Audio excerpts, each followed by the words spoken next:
but he says he's going to.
Good evening. We're going to call this meeting to order, and we're going to move swiftly this evening because I know that everyone's interested in heading over to Capitol High School for the first round of district playoffs.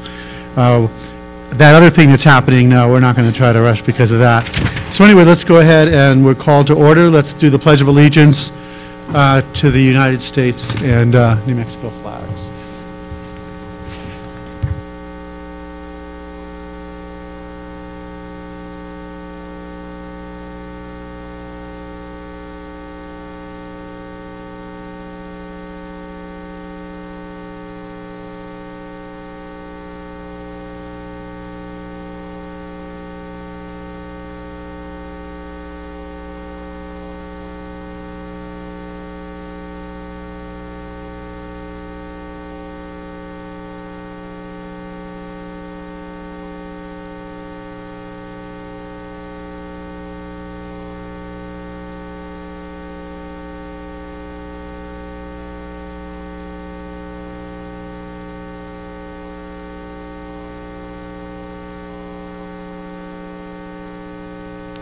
Okay, next is the approval of the agenda. I'll entertain a motion to approve. Recommend we approve. Second.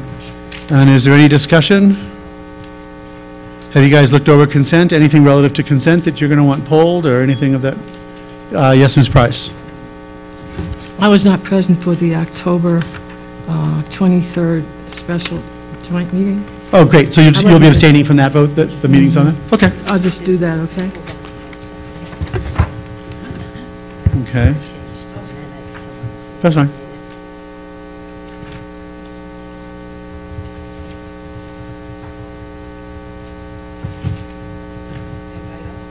Yeah, Maureen asked me to wait a second. She wanted to, I asked for a change to the minutes, and I'll make sure. Yeah, well, usually, but if we know yes, something's going to be, if we know something's going to be pulled in So, advance, we do it. It was a typo, but I asked that to be. Right. I think you got it, it's Okay. Do you want to look, well, because, No, it's the typo was correct. So great. All right. So there's been a motion and a second. All those in favor say aye. Aye. Any opposed? None opposed. And so agenda passes. Next is board announcements, beginning with the introduction of our interpreter for this evening.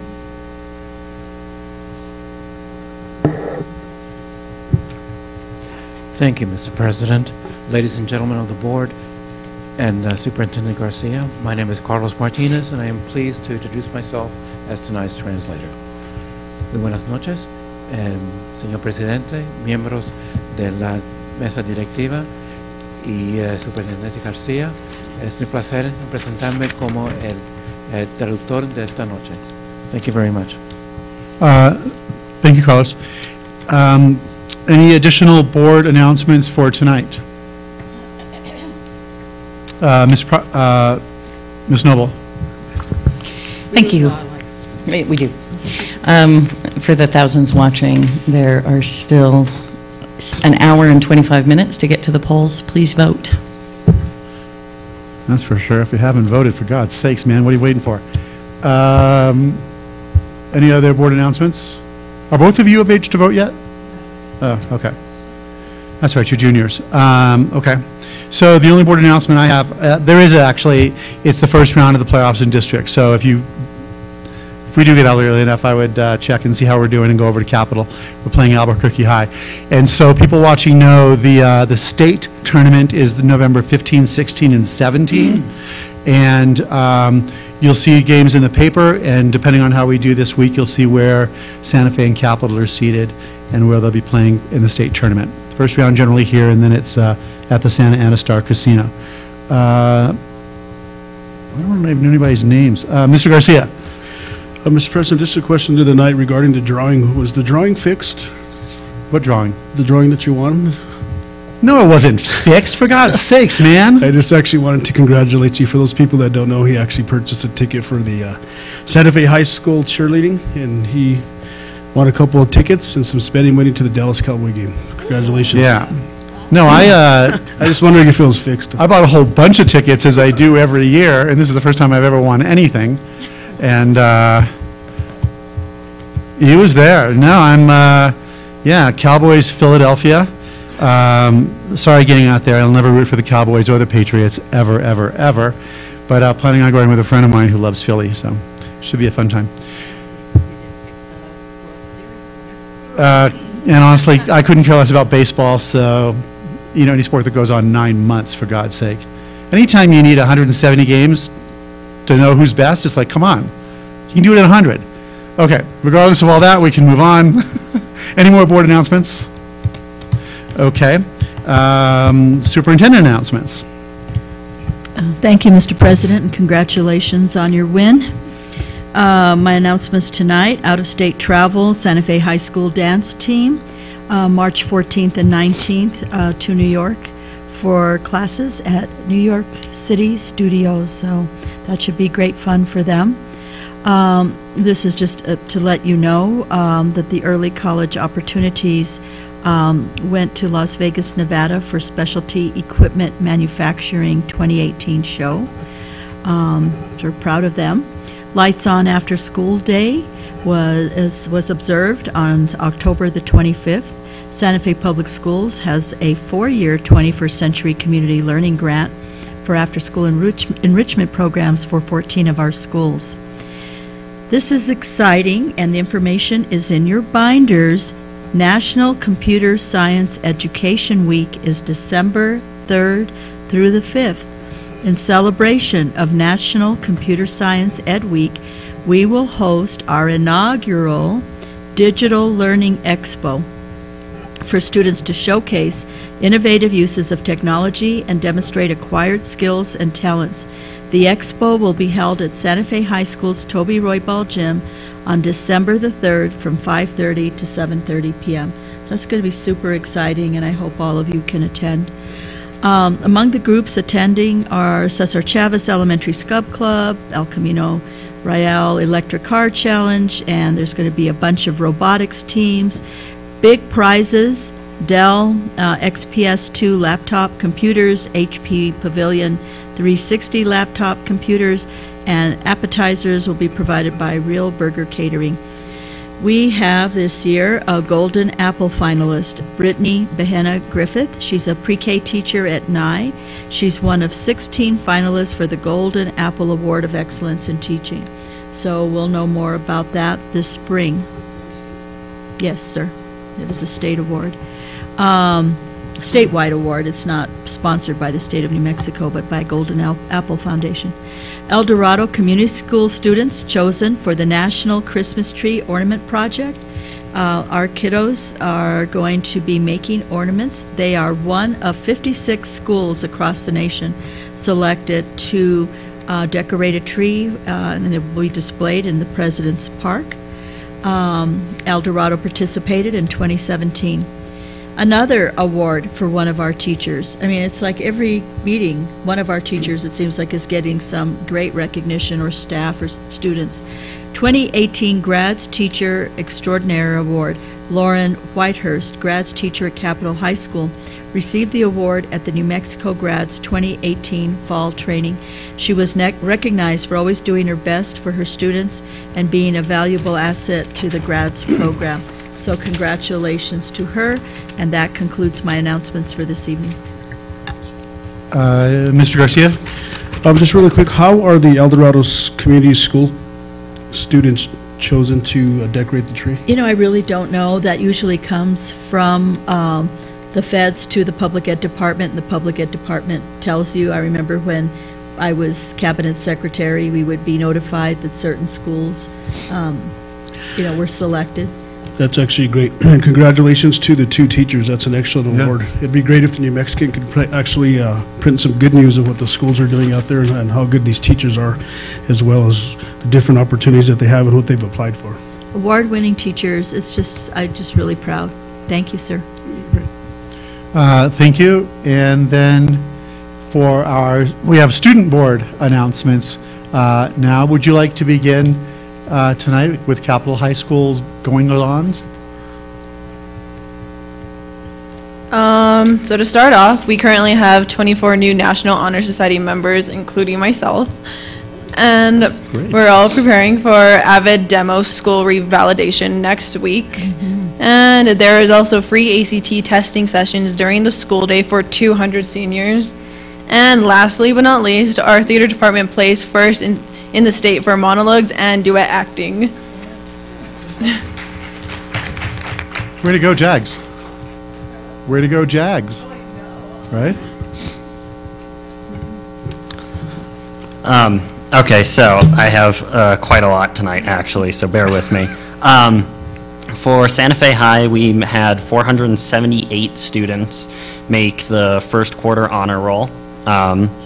Santa Fe High boys soccer team qualified for state for the first time in 12 years and placed second in districts. Our girls volleyball team finished second in district and is hosting the tournament on Friday, November 9th at 6 p.m. They will also be playing in the state tournament. Our NJROTC took first place in the Area 9 West Regional Qualifier, and this means that they're going to the regional meet in Oklahoma City in January. Santa Fe High had 4 cross-country runners qualify for state. We had 3 students qualify for all-state orchestra, and 24 students qualify for all-state choir. That's fantastic. It's really good. And so Santa Fe High is playing Friday night, and they're playing the winner of tonight's game and tomorrow night's game. So, because they're a top seed. So that'll be Friday night at Santa Fe High. That's going to be super exciting. And then, did you see the play? Did you see Diary of Anne Frank? Do you have a chance to see that? Did anyone from the district? It was amazing. They did Diary of Anne Frank. It was last weekend, 2 weekends ago, and after 10 minutes, you forgot you were watching young people. It was a really moving production of a very well-known and important story. So congrats also to Santa Fe High Theater to Reed for staging that's a bold play to do. That's neat. All right, lots of great stuff happening in Santa Fe Public Schools. So next on the agenda is public forum, and who's got the list tonight? How many people from the public that don't work for the district are here tonight? All right. We were wondering how many, when we had our meeting, they thought 0 would come because it's election night. I guessed 2, so I win the pool. Because there's 4. Right, I get a bag of chips. Terrific. Anyone for public forum tonight, Ms. Wagner? Good evening, Board President, Board Members, Superintendent Garcia. We have one speaker this evening. I'll go ahead and read the public forum ground rules. Please listen and speak with respect. No uncivil conduct will be permitted. Please do not discuss any specific student who is not your own. No sharing of time. Self-monitor and observe the 3-minute time limit. I will give you a 30-second warning when your time is almost up. Public commentary and dialogue is allowed only during the public forum, not throughout the meeting. Please search for answers on common ground. You may speak on any topic, whether it is on the agenda or not. Your input will be taken into consideration.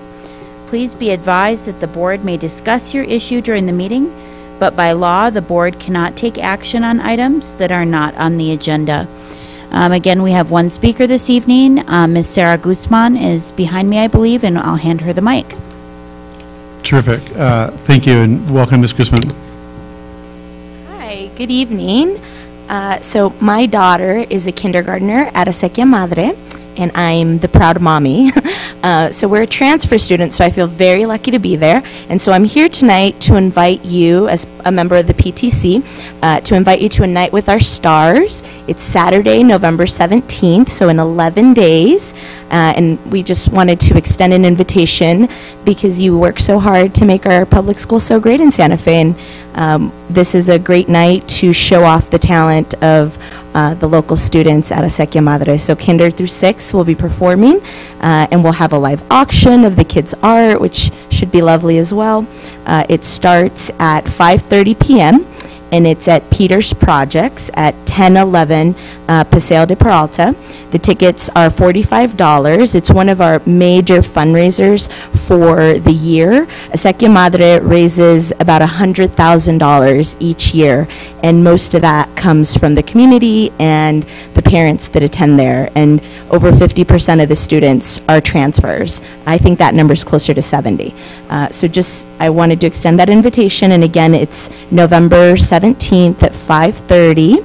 And we'd love it if any of you could attend. And I'll leave the flyers to the invitations with your staff. If you want to just bring them right up here, oh, absolutely. And then we'll just pass them right down the line so everyone can make sure to take one home no matter what. Thank you. And does anybody have any questions? Okay, great. Hope to see you. I have a couple of questions. So in regards to the money that's raised, what does the school use that money for? Sure. So most of it goes into our gardening program. So the kids actually learn to be in the garden and actually do a lot of the planting. We also have a couple of after-school programs, and some of that is sponsored by the PTC. Another portion of our funds goes to in the classroom funds. So we provide our teachers with stipends so that they can spend it on their students, spend it on material that they need, and it doesn't come out of their pockets. We also have, so we have a full-time garden director that oversees the garden program, and then we also emphasize on the arts, and obviously all of our students get some type of form of arts. So it goes to sponsor all of those extra activities that most schools don't get. Thank you. And how many kids participate? Annually in gardening? Both the play and the gardening. So the function on Saturday night is what? It is an event. It's a special event, and it highlights a few of our students. So we can't highlight all of the students. It's on a voluntary basis. So any of the students that want to prepare a dance or that want to prepare a presentation of other sorts. So, for example, we have some kids that will perform strings and others from the band. Some will dance, some will sing. And does the function, is there food? Is there a band or? There will DJ? there will be food, and you can watch all of the performances at Peter's projects, like I said, and then we'll also have on display on the walls, we'll have the kids' art. Good, thank you. Thank you. And to also address one of the things Rudy was saying, because of the size of Asakia and its dedication to arts and music, pretty much every child there participates in arts and music. So when you go to a play there, whether it's the Christmas show or, I mean, I go to everything there because I've just known parents there forever, and every child participates, and it really is, it's pretty magnificent what they accomplish. Thank you, Sarah, very much. And for leaving the leaflets, I appreciate that. And if you're ever going to something actually at the school, it's a good idea to get there about an hour early. It's a small gym, there's extremely little parking, you have to walk, it's just, it gets crazy. This is set someplace else, this is at the Peters Project, right. Well, we'll see you. Have a wonderful, you don't have to stay for the meeting unless you're being punished, or, okay. Or lost a bet or something. I know. But I know you're going over to Capitol High School. Oh yeah, okay. So next, it says union update, but I remember them being here 2 weeks ago. Do you guys remember them being here 2 weeks ago? But there's only one board meeting. I know there's no one here, but I don't want people to think that they didn't show up tonight. Yeah, there's since only it's on one. the agenda. There's only one board meeting this month, and so that's why I Okay. put it on. But All right. yeah. And it's, so anyone is watching it, it's not that they didn't come. It's that it wasn't scheduled for tonight, and it just happens to be on the agenda. All righty, so next item on the agenda is consent. We know that we are going to be taking, when we take the vote, we're going to pull the joint meeting minutes separately because we're going to have one abstention for someone that wasn't able to attend. So, Ms. Noble. Sorry, I finally got my brain completely in gear. I also need to pull item E because I'm going to abstain from that. Okay. As I have done consulting work for YouthWorks. Oh, got it. Okay. What's that? It's E, and that's this. Okay. Any additional items for either, do you need to just discuss it, pull off, anything? We're good? Okay, so let's go ahead. I'll entertain a motion on consent minus item E and H2. So move. I'll second. And then we're going to do a roll call on consent because that's what I like. So all those in favor, say aye. Aye. Oh, that's not a roll call. I mean, Ms. Price.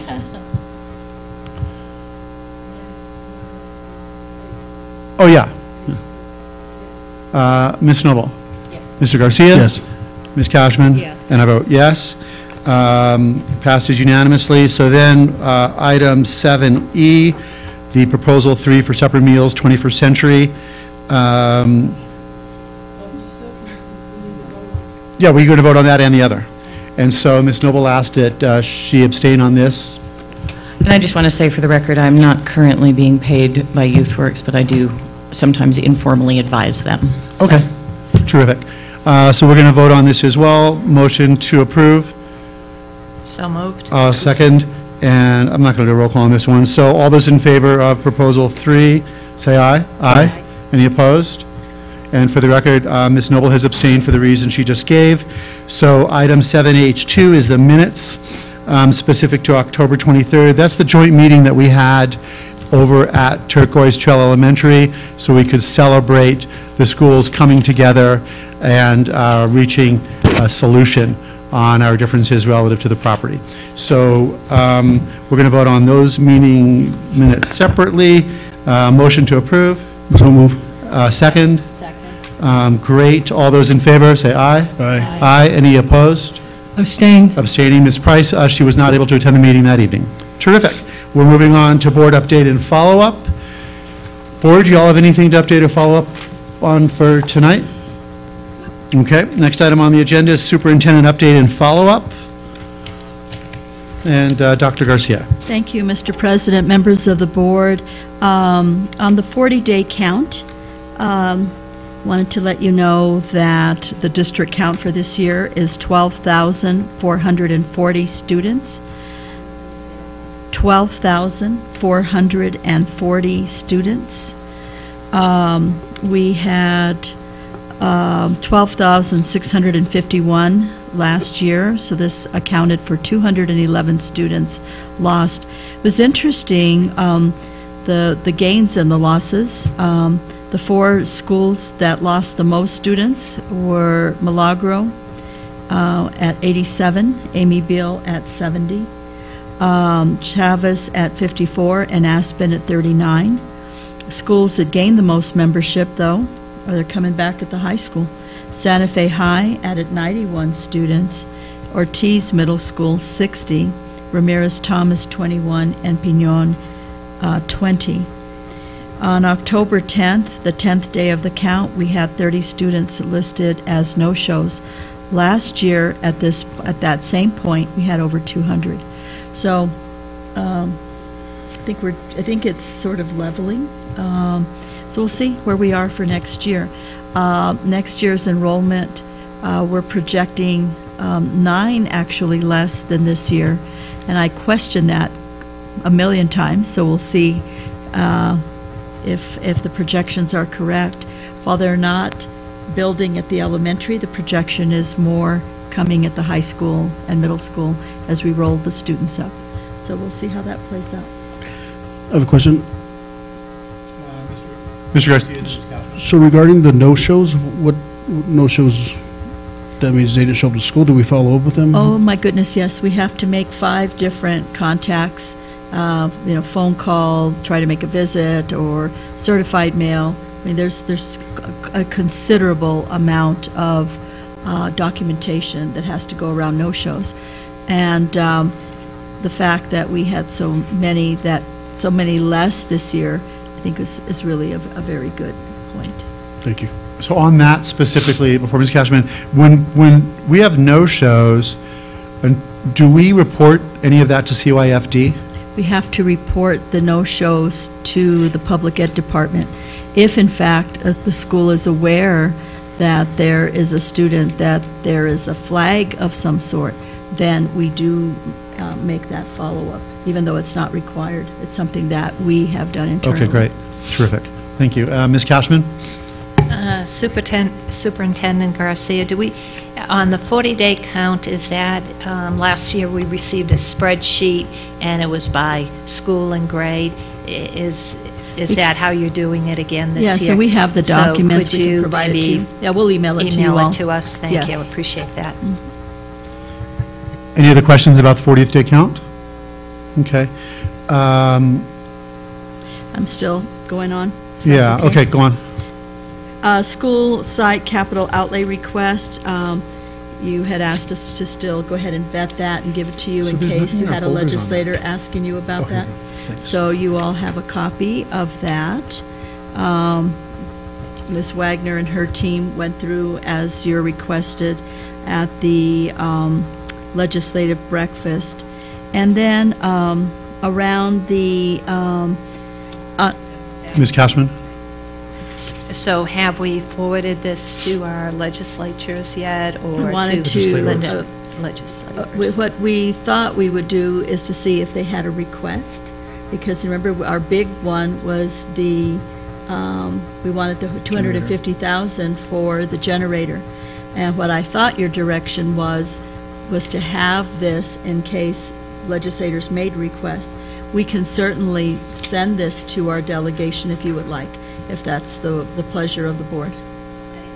I think at that meeting, Senator Rodriguez asked that she get the list, and I think Senator Worth also asked well, then for we'll the send list, just so they can, because they like to see maybe schools that are in their districts. So we'll send the list. And then at the last board meeting, there were questions from, I believe, Board Member Noble and Secretary Garcia on the Department of Transportation grant that was decreased on the underage drinking. And Sue O'Brien worked on this for me, and why we did not get awards and what we're doing and what the impacts are. And so that information is available for you to read at your leisure.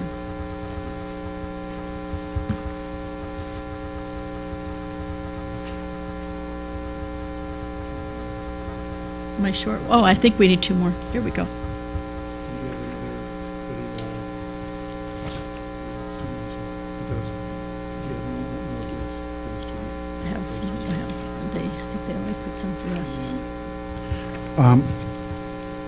Here are 2 more of the capital outlay sheets for you guys. Okay. Great. And that concludes my follow-up and update. Terrific. Any questions about capital outlay or the memo that's being passed? Okay. Next item on the agenda is presentation of our next 5-year strategic plan. And so we all have copies of this, and it's also going to get there. So I gave you, I want to point something out to you. You were going to give me feedback, I think, by the 30th, and unless I missed your email, I didn't get any. So that's either really bad news or really good news, I don't know. But this is the narrative, right? It's not the technical document that we use to track the work plan. And, data we continue to clean and fix and refine. So this document that you have in front of you, on a few pages, not a lot, has items that are highlighted in yellow. And the reason that it's highlighted in yellow is that it was not in the document we emailed to you. And it's only in a few places. One of the big differences, and if you'll just look at the paper that you've got in front of you, the statements around equity that we talked about is on page 6. That's highlighted in yellow. The state of the district demographics on page 8. The staff numbers were not, we had more up-to-date numbers, as well as, for some reason, I'm trying to see what are we talking about schools here? The number of schools, must have been an error there. And then the other thing I want to point out to you that you didn't receive is if you look at page 11, and this went to a question that I think Mr. Carrillo brought up at one point, and I dug deeper into that, is that the state does report proficiency besides PARC, and they look at all the data, SBA, iStation, etc. And so we included overall proficiencies on page 11, as well as page 13 and 14. That was not in your document. And then there's just a few awards, maybe some typos that were fixed. I think page 27 might also. So as we go through, you'll see what's ever highlighted in yellow was not in your book. And so please let me know how you would like. Let me just go ahead and stop scrolling for now and just see where how the board would like to proceed with this discussion tonight. Well, my sense is we should start at the beginning and then just go through this, and as you have questions and or concerns, we'll bring them up as we go through. Will that work for the board, or do any of you have another suggestion?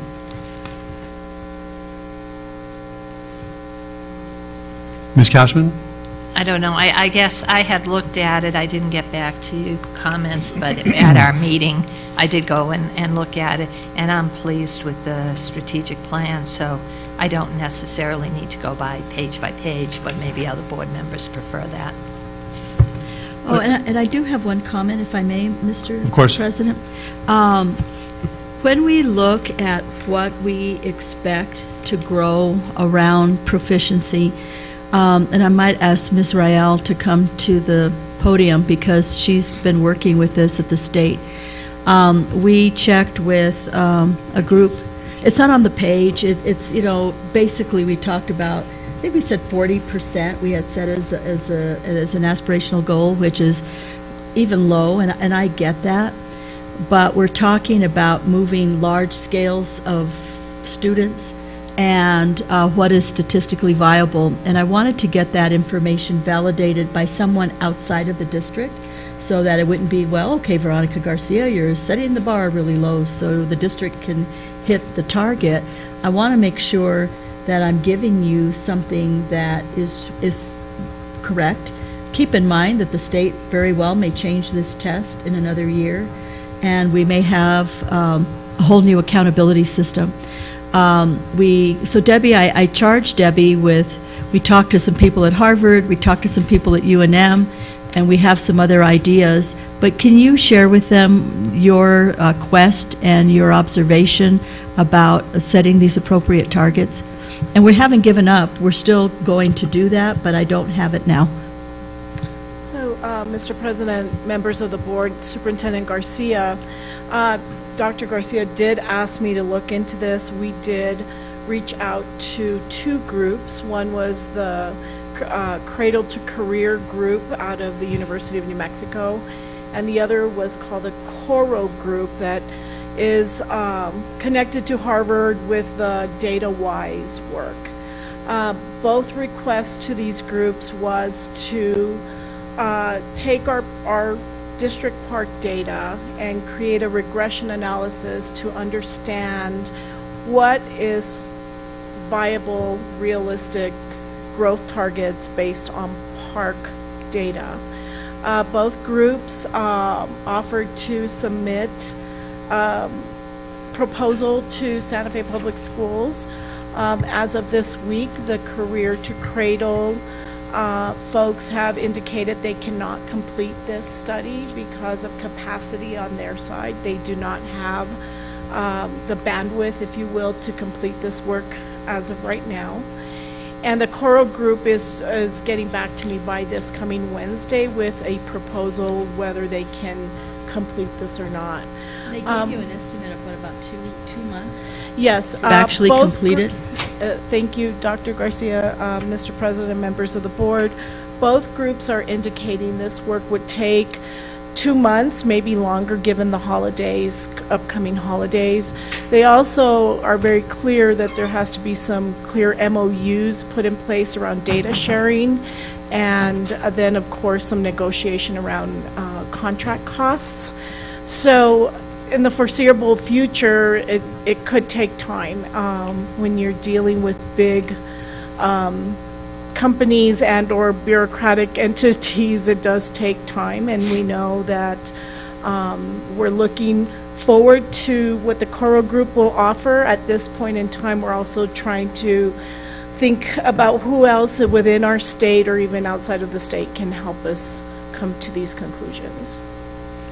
Can you talk also about what your experience has been around the state, you know, as we look at, you know, statewide growth, again, given the conditions, where the funding is, where the poverty is, the ELL, et cetera, what they're looking at. I mean, even when we've had some districts with gains, which if you look at the proficiency itself is not all that much higher than Santa Fe's in some cases. Because over statewide, what did we see? We saw about, what, 4%, 4.5% growth over the last, what, 4 years? And so when you're moving large data sets, it's very difficult to see as an entire district that's our size, that level. But there are other ways of things that we could look at if the board would like us to explore it while we're still looking to find someone to do that regression analysis. But go ahead. Mr. President and members of the board, Superintendent Garcia, yes, across the state, we know that many factors contribute to what makes up the data. I am acutely aware that everyone's circumstance is very different. One of the conversations I have had with Superintendent Garcia is the regression analysis might support a conversation about then saying how many kids do we need to move forward. So it changes the conversation a little bit from percentages to the number of students that maybe in 3rd grade or 4th grade or even 11th grade we would need to move so that we're reaching those benchmarks. Again, keeping in mind we are under the same state accountability system for right now, and we're all looking forward to seeing what that means for the future. But as of right now, I think it could offer us some understanding of how to capture what it means to move students from one place to the next. Ms. Cashman and then Mr. Garcia. Thank you, Dr. Garcia and your staff for doing it. I think a regression analysis is really important for us. And so if the Harvard group can't do it, I don't know, I don't know if the capacity might be at New Mexico State. I don't know, if they have the right type of people, but we might want to look into that. We're going to keep looking, But and there might be a private contractor, a professor of economics, or someone who could take the data and be able to do it. But regression analysis is the I would say, gold standard for really doing these predictions. Thank you. A couple of questions, just really quick. How did you determine to choose these two groups, Harvard and the others? Mr. President, members of the board, Superintendent Garcia, the Cradle to Career group out of the University of New Mexico has typically supported New Mexico with this type of work. I think many years ago they were called CFER, and I can't even remember. Educational Research. Yes. And at that point in time, I believe Dr. Peter Winograd was the head of that group. They've since changed names, changed people. So we just thought of them because they had supported schools in the past and districts. The Coro group came, that name came to us from a person out of the Rio Rancho Public Schools who had worked with this group previously. She thought that maybe it would be helpful to reach out. I believe that the Coro group not only wants to provide us a regression analysis, but based on a very preliminary conversation, they are hoping then to expand that work into the school improvement work, the other things, and I tried to keep them to that conversation about the data first, and so that's how we came to that group. So then also, I'm kind of interested in the poverty levels, how they're actually going to adjust the poverty levels that we have here. You don't have to explain that, but and then also in regards to, I don't understand moving data from student to student. I'm a little bit. First of all, the regression analysis takes into account various factors, right? And programming, and what do you have, and given what's in place, what is, if everything is working the way we would like it to, where would you be? Okay, and so it does take into account those issues, which is why you need someone who can do that sort of statistical analysis. We don't have the bandwidth within our district to do that.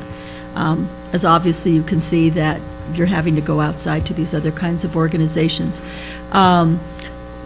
In terms of what she's talking about, in terms of the data and saying, okay, let's look at other kinds of measures. If you looked at, okay, we have X amount of kids who are at the lowest level, how many of those kids can we move to the next level? In other words, looking at other benchmarks besides, but in addition to proficiency. Those are some other things that we're exploring. But we're not done yet. We have the benchmark that we set last time that we agreed upon, but we do think it's important that we do this in the right way so that you can track it. Working, and maybe we should talk to the Santa Fe Community Foundation, because the targets that they picked were really ones that we just talked about as being realistic. There really was not a scientific basis, and they may want to up the game on how they're doing their targets for all the work that includes the public schools. So we might be able to partner with them too. But I don't think it should hold up the strategic plan. I think that this is a living document that we can continue to update.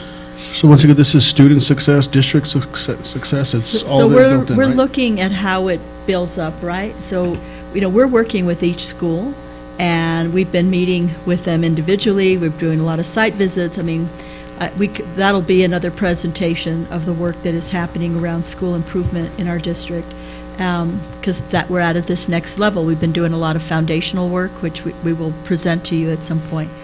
But for this plan that we discussed with the board, when we set the targets and we talked about this, we're looking at district progress. And what's the cost for this?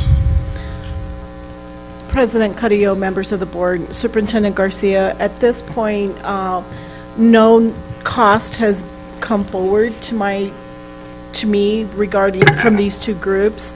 I don't know what this would cost. The proposal would also include a budget from the Coro group anyway, since we now know that the career or cradle to career folks have pulled out.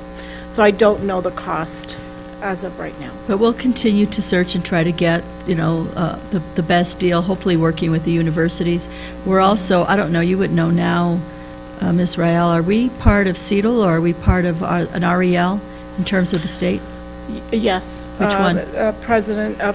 President Carrillo, members of the board, Superintendent Garcia, yes, we are. Currently, we work with the University of Oklahoma, I believe, and maybe out of West Ed.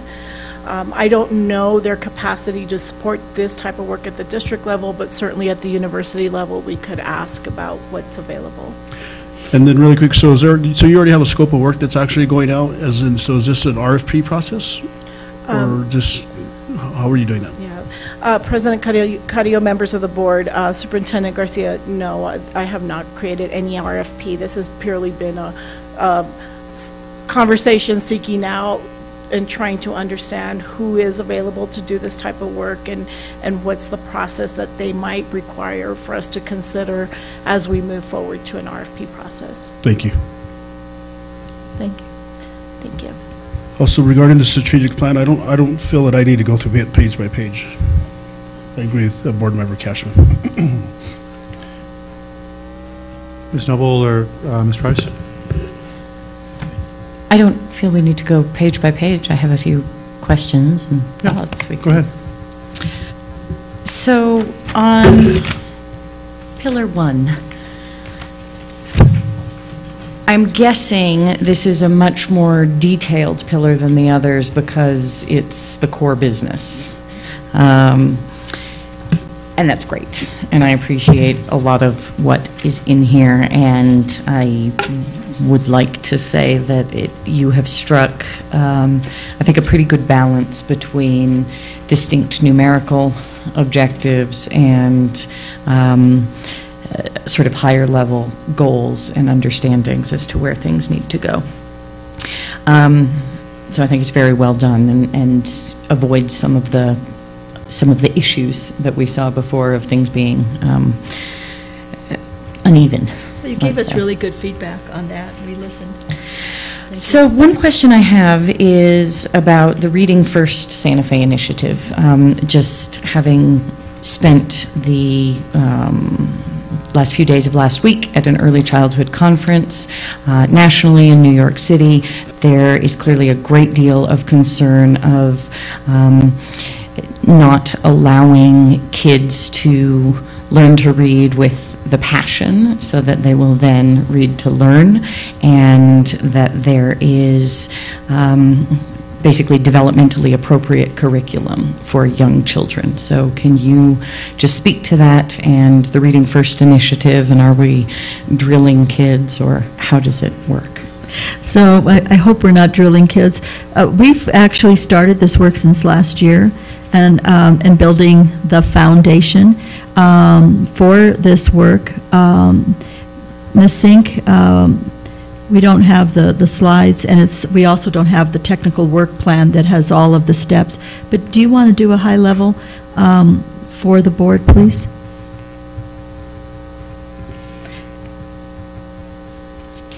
And I would imagine, board members, that as we go through the year, we will highlight different components of the work plan and talk about, some of the activities and how we're benchmarking them and whatnot. But go ahead, Ms. Sink. President Carrillo, members of the board, we've got basically two plans running together. One is the plan that I've spoke with you before about building that foundation in pre-K through third grade, and we've already started that as at the beginning of last year. As you know, that we bought supplementals to the core, which was called Foundations, because many of the schools were having troubles with kids being ready to read at third grade and using reading to learn by fourth. And I know you're all aware of that data, and so we started using the Foundations curriculum, but we've also introduced interventions, and we've also now completed all of the PD, and we're in a second round of PD for our ReadyGen curriculum. Professional development for our ReadyGen core curriculum. As I said, we're in the second phase of that, in that there's different portions of the ReadyGen curriculum that can be a little confusing as you move through it. And so we had training for new teachers, and about 50 teachers showed up to that training, which I was really excited to see, and there's 3 more of those coming. So we're working really hard with our principals. We're doing walkthroughs. All of the supervisors and the principals are all working with teachers doing the walkthroughs. We also got, as you heard, a Reads to Lead grant. With that came numerous things around helping us again with foundations and whatnot, adding schools to it. But one of the really exciting parts to that was we also got 2 reading coaches from Reads to Lead. And I met with them, with our team, for a couple hours the other day, and they literally taught me the science behind the reading groups. And if you remember your groups when you were in elementary, you would be amazed at the science behind that now. So we're going to be working with our teachers, our lead teachers, and our principals around that science, and we're getting a lot of help from those coaches, not just with certain schools, but with all of our schools. But running parallel to that is our plan to bring to you, it'll either be in December or January, our whole rollout for something that was emphasized, I think, by President Carrillo, gosh, I don't even know how many months ago, but it is in our plan, and we've spent the summer and the last couple months refining that plan around Santa Fe Reads, or I forgot how we titled it. Read First Santa Fe. Read First Santa Fe. We got a lot of feedback on what we should say about that, and we'll talk about it during that time that we present to you. But what we've done is working with people all over the city. We already are being invited to speak in front of the council. The mayor's excited. The city libraries are excited. My team has taken this to the nth degree. We gave a few highlights to the superintendent, but we're eager to be in front of her to get her opinions. We've of course gone off on her vision, but you know, when you start putting meat to the matter, you have to make sure that we're still on the right course, that's her vision, and also what I think President Carrillo was thinking in the first place. So we're excited to present that to you and what that all will entail.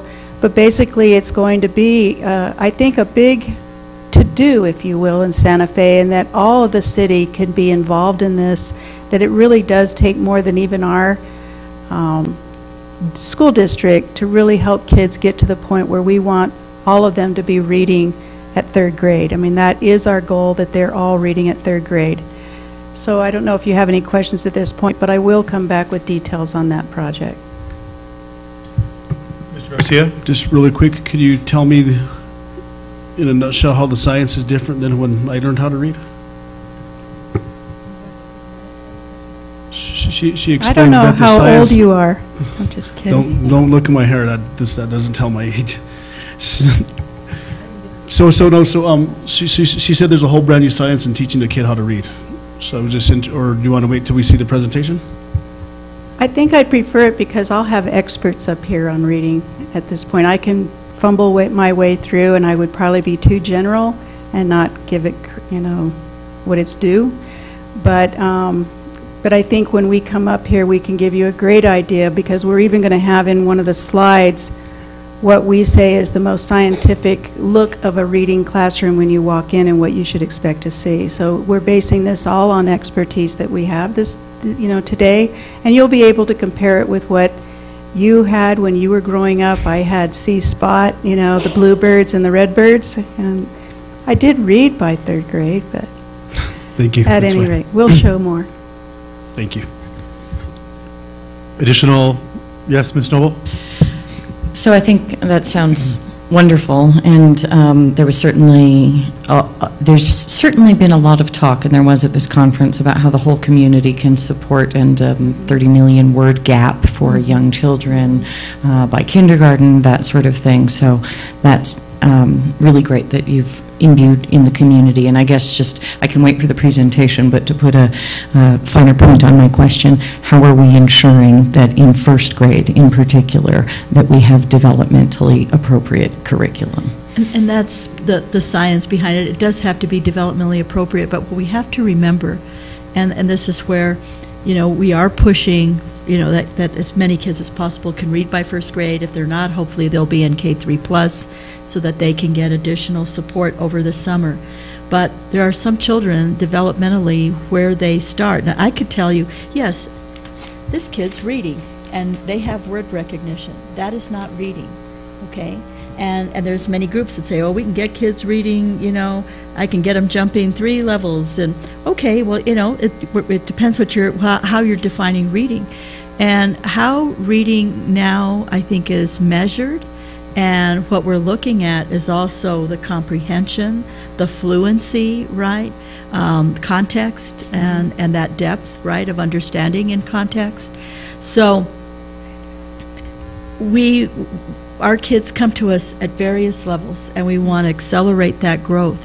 But developmentally, for some children, they may really blossom at the end of 2nd grade, and to think that we're going to say, oh, nope, you didn't quite meet that. We're pushing for early literacy.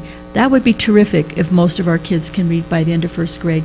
But what we have to have no bars hold is everybody reading by the end of 3rd grade. Because if they're not, those children are more likely not going to graduate from high school. Kids who maybe aren't reading at the end of 1st grade, it's not the end of the world necessarily. But the end of 3rd grade, we really have those bells are going off. Now, we are very focused on early literacy, and I think that, you know, 30 million word gap is real. And how do we address this, and how do we work with our families, particularly those that have not graduated from high school, to say, that doesn't matter. You are still your child's teacher, and you can build language in everyday things you do at home, when you're grocery shopping or you're cooking, you know, or dad's working on the car. We can be building vocabulary with our children. And so I think it's the most exciting thing of you know, where we're moving with this, and I'm very excited to talk to you about it later. And just to say, I think there are lots of good programs out there. I think I was texting you about the First Books program, one of them. Sure.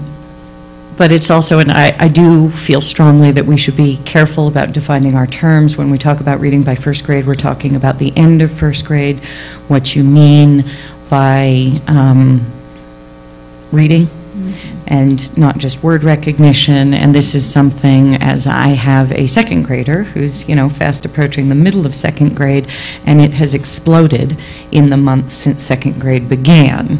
I'm not sure I could say he was reading by the end of 1st grade. And it is, and now he's writing books. He actually, it's kind of his thing, and he types them up today. But it is, I think, something to be a little bit careful by, because as we were talking about this initiative, just to share my own anxiety that my child was behind, and by all of the testing, and we had our, he's had his assessments, and we had our conference. He's not behind, he's ahead of his grade level, but it is something that could have unintended consequences, especially in terms of making children turn off from the love of learning if they are pushed in ways that aren't fun. And you know, reading, ultimately, it's like unlocking a secret code language, and all of a sudden you realize you can know things in the world that other people know. And so I hope that, and I'm sure all of the science is there, and I'll talked about this. I think phonics are coming back, which apparently was the science when we were learning to read, and then went out of vogue for a while. And to some extent, I think we have to always emphasize, and it sounds like what you say, Superintendent, that actually there's an indicator in second grade that if things are not really starting to gel, that there might be some need for some catch-up. And we do quite a bit of assessment, not over-assessment, but iStation, kinder through third, that we are able to monitor how the kids are progressing holistically in reading, that we started last year, right? Yes. And so we're starting to look at the data, and we can see some very promising trends that we're very excited about. That's great. And if we can get, and we are working with kids upstream, but if we can, and what we've really been focusing on, if we now, when we, at the end of next year, have those third graders a higher percentage on grade level, man, what a difference it's going to make every single year as you're moving up and improving proficiency. And I guess my overall point is that we don't get so obsessed with a benchmark at the end of first grade that we start destroying children's confidence, that we still remember to take care of the humans and not engage in sort of pushing the rigor that, in my view, has been somewhat harmful to the pursuit of overall learning. We agree. Yeah. Well, on that note, the Springfield, the district in Springfield, which is in eastern PA, where I first became familiar with this, they took into account exactly what you were talking about. You can have this goal, and then what Dr. Garcia was saying, every kid's different, and we have to accept that. And as long as at third grade, we have them reading to learn and everything else, and they're comfortable and confident. But no, it takes into account exactly what you were saying, Ms. Noble. So what's next? On Pillar 2, which is, frankly, the one that I paid the most attention to, I think it's the catalytic change is in HR and recruiting, retaining, and recognizing highly qualified and effective personnel. I think there's also training in there, which is not necessarily in the words around Pillar 2, but I think there is now science, if I'm not mistaken, around teaching teachers to teach, that it's not just an intuitive skill, but that one that can be built. So I hope that that is considered in there, professional development, and the other thing, just to say that I hope that there is a feedback loop with existing staff that we develop in order to really ask the people who are on the ground what's going on in their world and what they need to be more effective. We have been working with, and I wish Jeff was in here, we met, and Elias isn't in the room, I had asked him to be here. I'm trying to think what the name of the group that met with us. I can't think of them, but they do the exit surveys, okay? But one of the things that they really encouraged us to do is to, a lot of times when people leave, there's a bias. Maybe they got in trouble, or they're fed up, they need a break, whatever. And they highly recommend that you do different cohorts with the same questions, like, why are you still here? Because you might go down a rabbit hole thinking, oh, the people that left was for this reason, but quite frankly, you find out that maybe 90% of your people who are with you don't see that as a problem. And so, or they identify a whole different problem. So we're pursuing that. Around the training, what you just talked about, Mr. Gephardt, do you remember the group that you and I met with? We were looking at exit surveys, but they highly encouraged us to survey current employees. It's Board President Carrillo, members of the board, Superintendent. I believe it was Qualtrics or something like that. Qualtrics. There you go. Yeah. Yep. So thank you. We are looking at that. But the other piece, and in our Team Santa Fe meetings, something we're becoming acutely aware of, and quite alarmed, quite frankly, and it's not all of them. So if you're on a fast track and you got your certificate, it may not be talking about you, but as a group, there are significant concerns about the fact that the public ed department loosened up certification requirements. And so on that alternative licensure that was put into place because of the teacher shortage, we have people that are coming to us that have never been in a classroom. They never student taught. And so you can't imagine the amount of training, because we're even having to retrain seasoned educators. So can you imagine folks that we're getting that are in our classrooms that, behavior management. I mean, they've never been in front of a group of kids. And it's one thing to theoretically say, well, I know the content, but to actually engage and motivate students and excite students and be able to provide the quality of lessons and to understand standards-based instruction, we've been quite alarmed. And I know that Ms. Zink and her team have been working very hard to provide training for these folks and mentors and whatnot. But it is a real challenge, not only for Santa Fe Public Schools, but across the state. So on that, is it okay? Yeah. On that, is there a, I don't know, it's not a policy, but a standard procedure in place whereby any teacher that's with us 1 or 2 years has a mentor, a specific mentor that's their person? We do, and Ms. Sinke, do you want to address that, or is we do enough for you? Would you like more information about that? Well, I mean, because things have, I can't remember the name of the lawsuit that changed, it was like Rosa something or other, Rosa Weiss, where now we almost have to decide by the end of their second year whether or not we're going to retain them, because the Rosa Weiss decision said the minute they enter their third year, they have in fact, it made no sense, they have in fact been here 3 years. It was the way you count to Correct. 3. You're correct. So I'm wanting to ensure that we give them the tools they need, because I'm hoping that, unfortunately, after year 2, if we don't think they're going to make the grade, rather than have them suffer and our kids suffer through years 3, 4, and 5, that we cut them loose. Mm-hmm. President Carrillo, members of the board, that's exactly what we do. We mentor those at least, the first year teachers get obviously the most amount of mentoring. Second year gets some mentoring, but definitely the principals are quite involved with the second year, and they are the ones that finally decide whether they're going to renew or not. Okay. And I know it's hard right now, even the thought of letting a teacher go, since we don't have teachers, and it's a nationwide problem. I know that's a real challenge for us. Yes. All right, thank you. Ms. Noel?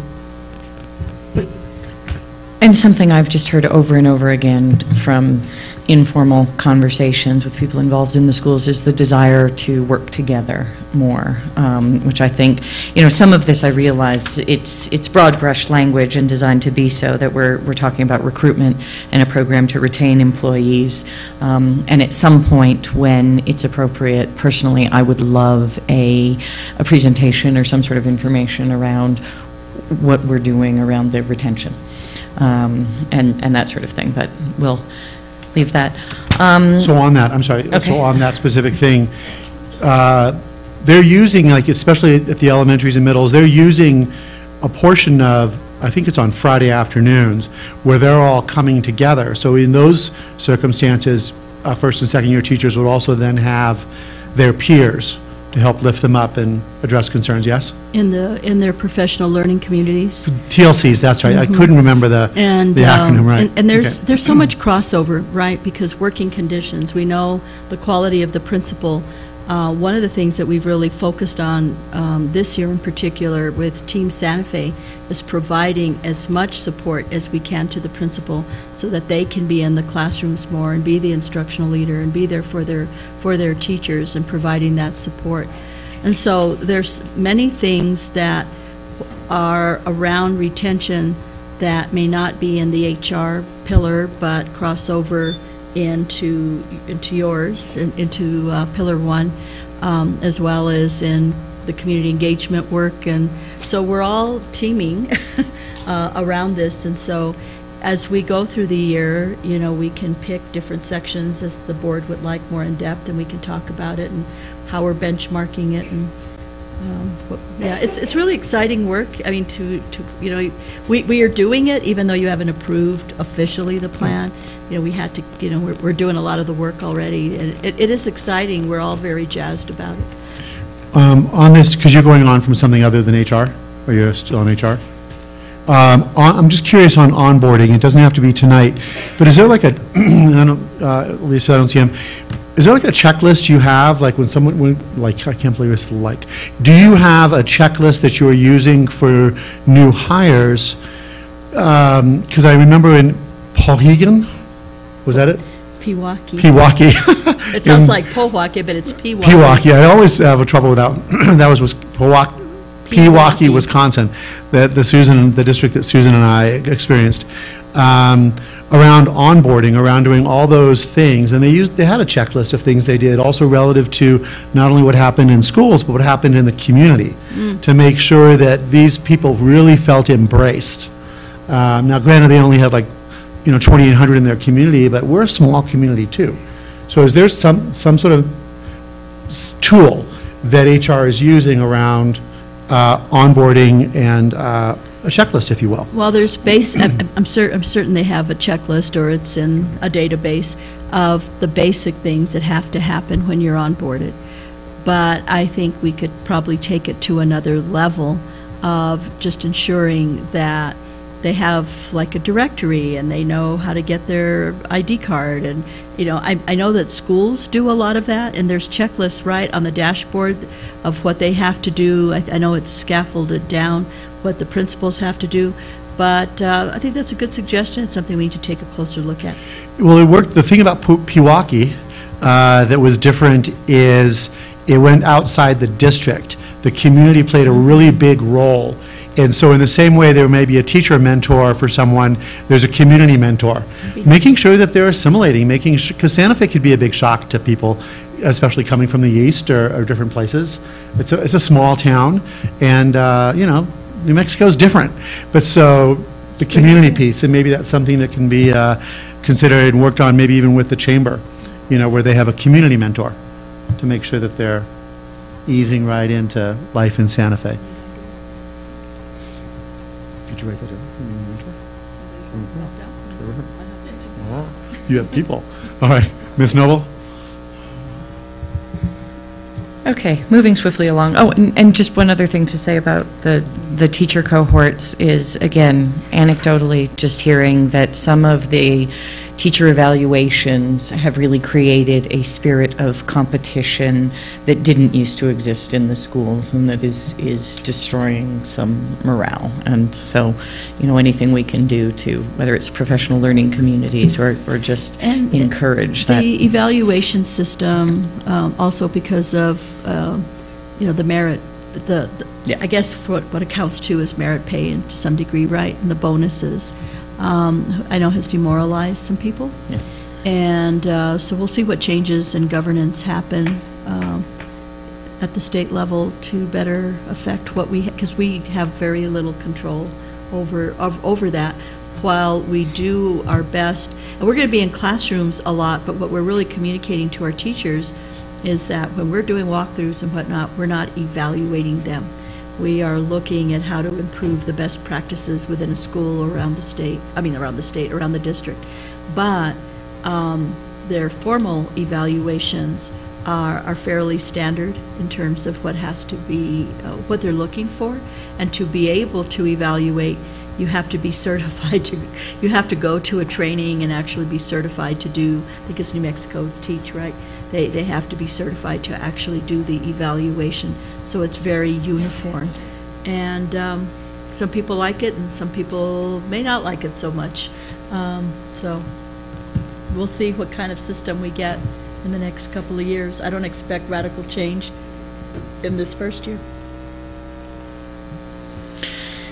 Okay, moving on to Pillar 3 on page 33. I was just curious as to why the Increase the Use of Communities in Schools program is listed in the strategic plan under strategies there. As specifically, I know as they sort of uniquely operate within the schools, but it did strike me a little bit that. Where is it? Under strategies, the second to the bottom bullet point on page 33 at the top of the page. So I'm not really sure exactly why that particular one was listed. This pillar was, whose pillar is this? Yeah.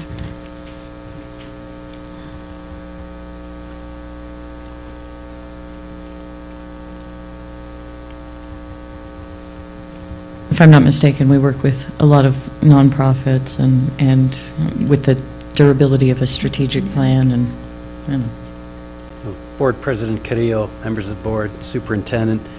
It was really about the increasing in the community school model and wraparound support services. And so we could get into more detail with that when we go over I forget what it's called. The technical work plan. Technical and work maybe plan, what we need but, to yeah. do on that is just take, because this is a confusion that happens all the time. You've got communities in schools, capital C, capital S, versus the community schools framework, lowercase c, lowercase s. And so I think if we make that shift, it will capture what you were talking about.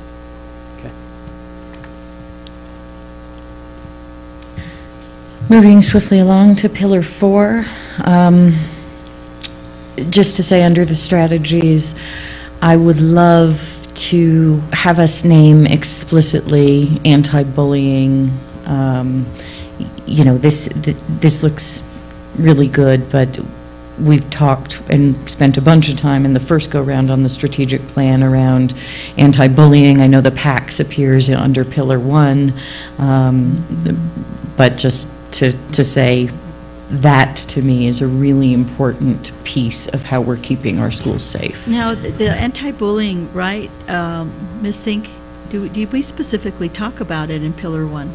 Do we not? Because student wellness resides there, and so it could be in both places, but we felt like we wanted it in student wellness. Would that be okay, or you guys feel like we should explicitly put it also in 4? My feeling is it is a key part of our kind of safe and respectful, and so I think it's great in Pillar 1. My opinion is that it should also be in Pillar 4. So that's easy enough to add.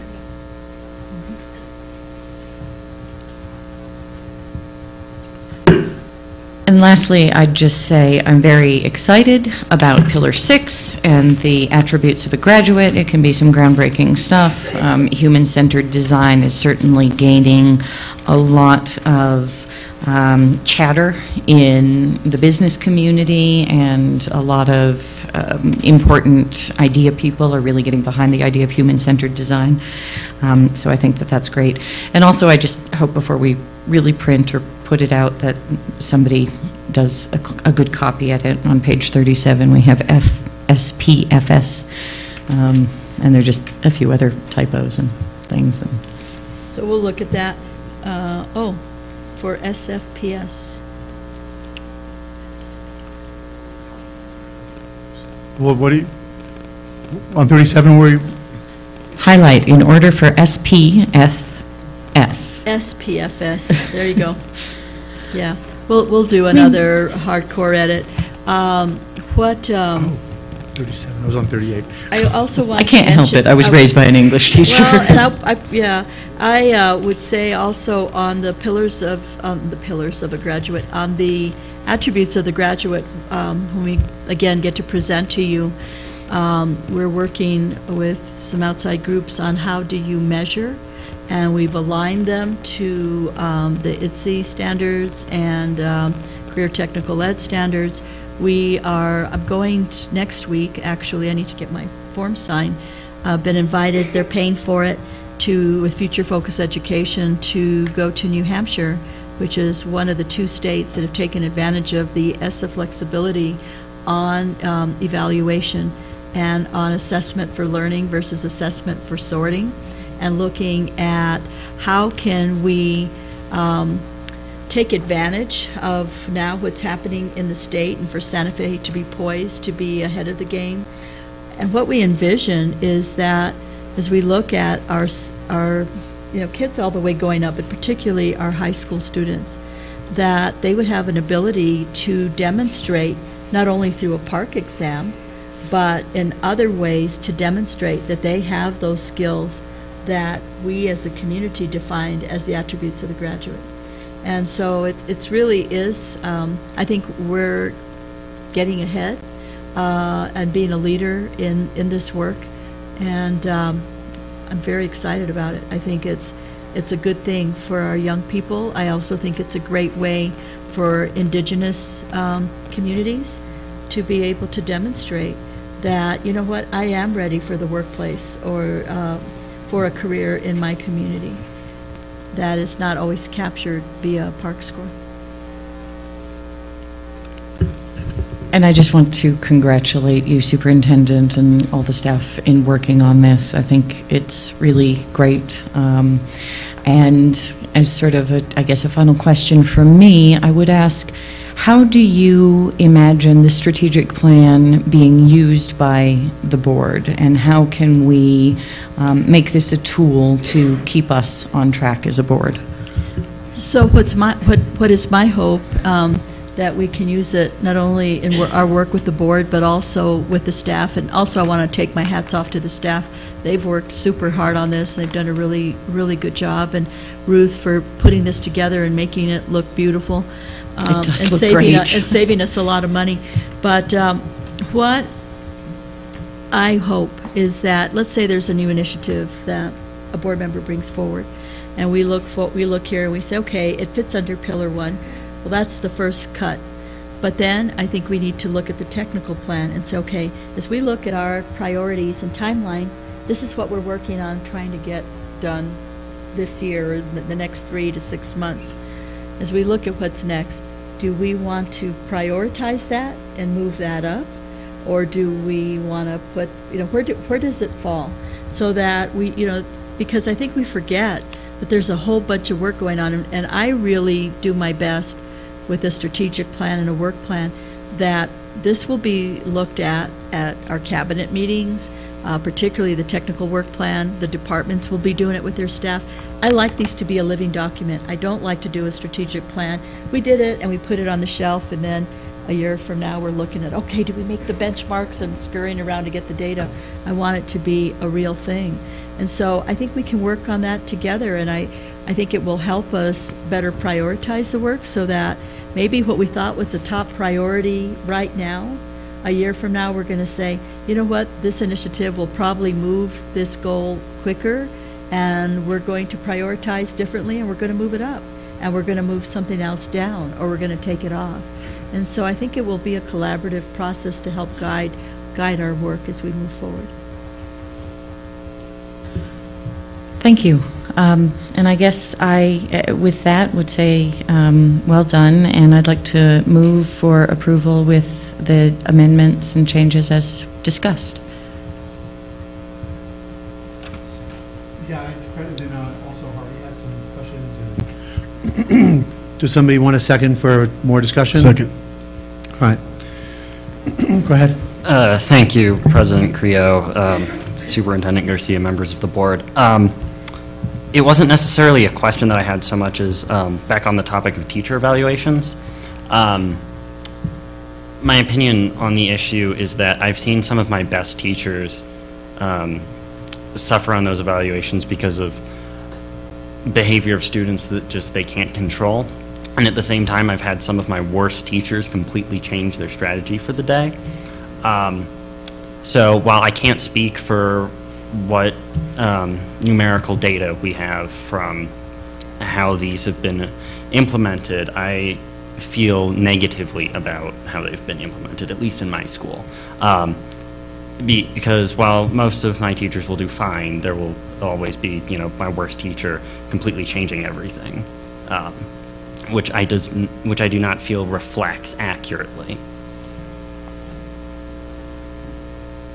I understand, and yeah, there are some folks at Santa Fe High that have brought the very issue you just bring up to me. Ms. Cashman. Though I would hope that you don't have any worse teachers. Hopefully, we can get all of our teachers so they're your best teachers. Okay. If I may, Mr. Of course. President? I'm not sure I understood what you said. Maybe it's been a long day for me because it sounded very important. And I want to make sure I really understand what you said. Because you said your best teachers have suffered under the evaluation system, you said because of poor student behavior. Is that because they're not taking the test seriously, or they're not doing what you meant by that? And then you said our worst teachers, and I'm not sure I really followed that train. So can you connect the dots for me, please? So when we'll have a principal or something, or someone come in to conduct a teacher evaluation. I have had teachers that have gone completely against all of their teaching methods. Oh, so they put on a show for that day? And I understand that that's the gut reaction is to put on your best. But it's such an extreme deviation from the norm that I do not feel that the current method of evaluating teachers, especially because of fiscal incentives, accurately portrays the job that some of them are doing. Which is why we want to do more walkthroughs and get in so that the principal is seeing the teachers on a regular basis, not just like 3 times a year. But in order for them to do that, we have to be able to support them, which we're also running ourselves ragged. But it is very important that you get a, it's, when you walk through, you're gonna, we tell them, don't put on a dog and pony show, it's not evaluative. But you start to see a sense, right? And I'm looking at my staff over there that are getting into classrooms, right? Where you get a sense. And so I understand that. And then the other part of it, you said, where the teachers suffer because of the poor behavior of the students? I've had some teachers who will discuss, like, ahead of an evaluation, and these are, in my opinion, excellent teachers. Can you please be on your best behavior today? The principal's going to be walking in 15 minutes, and they'll even mention that this impacts my paycheck. And then one student who never changes their behavior will always have a phone out or say something vulgar or something like that. That, at least in my opinion, should not impact the wage of the teacher. Okay, thank you. Thanks, Harvey. Mercedes, do you have anything relative to what you've read or been on the plan tonight? I actually just want to agree just like with every word that he just said, because I've had the same problem, even just starting, I think, my freshman year with the teachers saying the exact same thing and those students acting out. The teachers have told us later on in the year that, like, there are certain students that have affected their paychecks, and I know those teachers in particular do a very well job of teaching, and so I agree with everything that Harvey just said. Terrific, thank you. So on state of, here we go. So I think it's safe to say that even though we want to make our incremental, I'm on section 2, state of the, not state of the district. What page are you on? ELA. Okay, not state of the district, I want the other part. State, I don't want awards. Hold on one sec. That's what I want, pillars. Here we go. So page 24, essentially, starting with ELA, English Language Arts. So, I would say it's safe to say as a district that we want to, our desire, not just in reaching our benchmarks, is to at least exceed the state. So whatever's happening, if the state's got a 4% increase in English language learning proficiency, would you say it's safe to say that we at least want to have in our district that same 4% or greater? We could aim for that, but what I need to make sure of as we do that is, are we able to, we have, does our state, does our district match the state, right? Mm-hmm. In terms of the demographics, because we do it's so tied to that, and I think that's the basis of the sufficiency lawsuit, that if we're going to be able to, if I was just dealing with certain schools, it would be cake. We actually exceed the state without hardly even doing a whole lot. We're killing ourselves, really working hard to get our lower performing schools up to speed because we're trying to mitigate so many impacts of poverty, which is what was the basis of the sufficiency lawsuit, that it's going to take more funding to be able to extend the year for these kids, deal with their social, emotional well-being, which we're hearing from our teachers is getting more and more difficult with the behaviors that many of our children come to us with. And so, you know, I don't know, Ms. Rael, I think I am hesitant to say to you, yes, we are going to set as our benchmark that we're going to exceed the state average. I don't know that we can say, yes, we can do that. That's why I really would like to, I mean, of course we're going to work hard to try to beat that. I'd like us to be the flagship district of the state. And I got to tell you, we're not holding back because of anything, and we've really been very methodical about our approach. And I do believe this year is going to be our breakthrough year.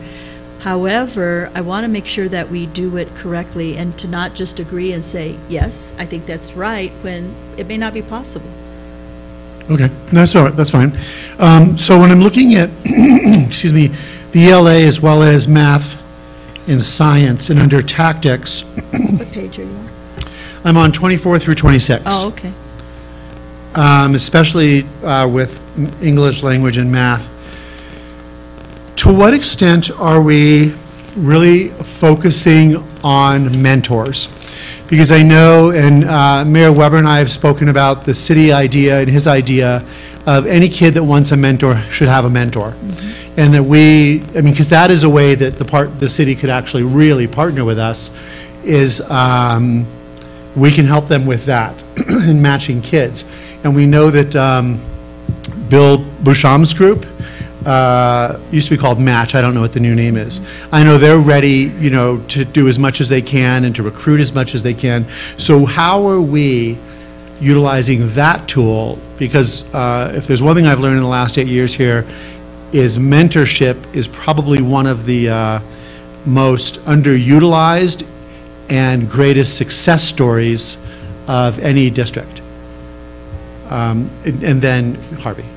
So I'm curious as to staff and then Harvey. But I mean, do you have the answer to my question? So that's why I said staff and then Harvey, because I want to know what staff and what we're doing, and then that's why. Great. So Mr. Gephardt is making his way to the podium. President Carrillo, members of the board, Superintendent Garcia. We do have match in our schools, in some of our schools. Most of the mentoring programs, it's not just a specific mentoring program, like they just come in to mentor. The mentors, it's usually a little more organic than that. A mentorship evolves around a common interest. And so while we have match in our schools, we have a number of organizations who volunteer in our schools and work in our schools, a lot of community partnerships where the mentorship is happening, but it's not isolated as a mentorship program. I don't know if that makes sense, but it's hard to just bring in a mentorship program to just mentor students in isolation. It's usually around a common interest. And so what we've met with, when we were working with the mayor's group around when he first was elected, Ms. Todd Lopez, and who's the other person that we worked with, we're talking about the mayor's goal of every kid who wants a mentor can have one. And what they talked about, as I said, well, but sometimes it's interesting to ask these young people, if you just ask someone, do you want a mentor? Most of the time, high school kids, in my opinion, don't say I want one. Now, if I said, gosh, what are you interested in? Oh, I'm interested in broadcasting. Would you like to work with someone in broadcasting? Yeah, I would. That relationship then sometimes develops into a mentorship. Now, what they said to me, unless I misunderstood, Jeff, or Mr. Gephardt, that they said, no, kids will just say, yes, I want one. So, we'll see. They have not come to us yet, though, formally from the city, right, with their initiative. I think they're building it right now. And we are always open to working with our partners. But I do tend to agree, And you'll hear about that in the state of the schools, like the number of kids who are in clubs, the number of kids who are in athletics. I know that, like for me, my mentor was my speech coach.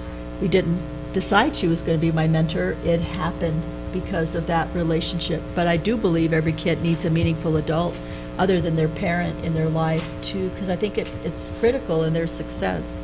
Right, and just to build on that, a perfect example of this is at our Early College Opportunity High School, where we, the Wood Turners organization works in the school. There are a number of volunteers, and they work with the students, and the mentorship is there. But it wasn't brought in as, okay, let's bring this group in to mentor. It was the idea that there was a common interest there, and that these gentlemen, it's mostly men who come in on their time, and they work with the students, and they were the driving force behind those wooden pens that, that ECO was creating, and they do a lot of cool things like that, and they spark an interest and inspire the students, and the mentorship evolves from that. So we don't call it a mentorship program, but that's a perfect example of mentorship in our schools. But we are open to working with the city, and we're waiting to hear about their rollout, and we are working with Match.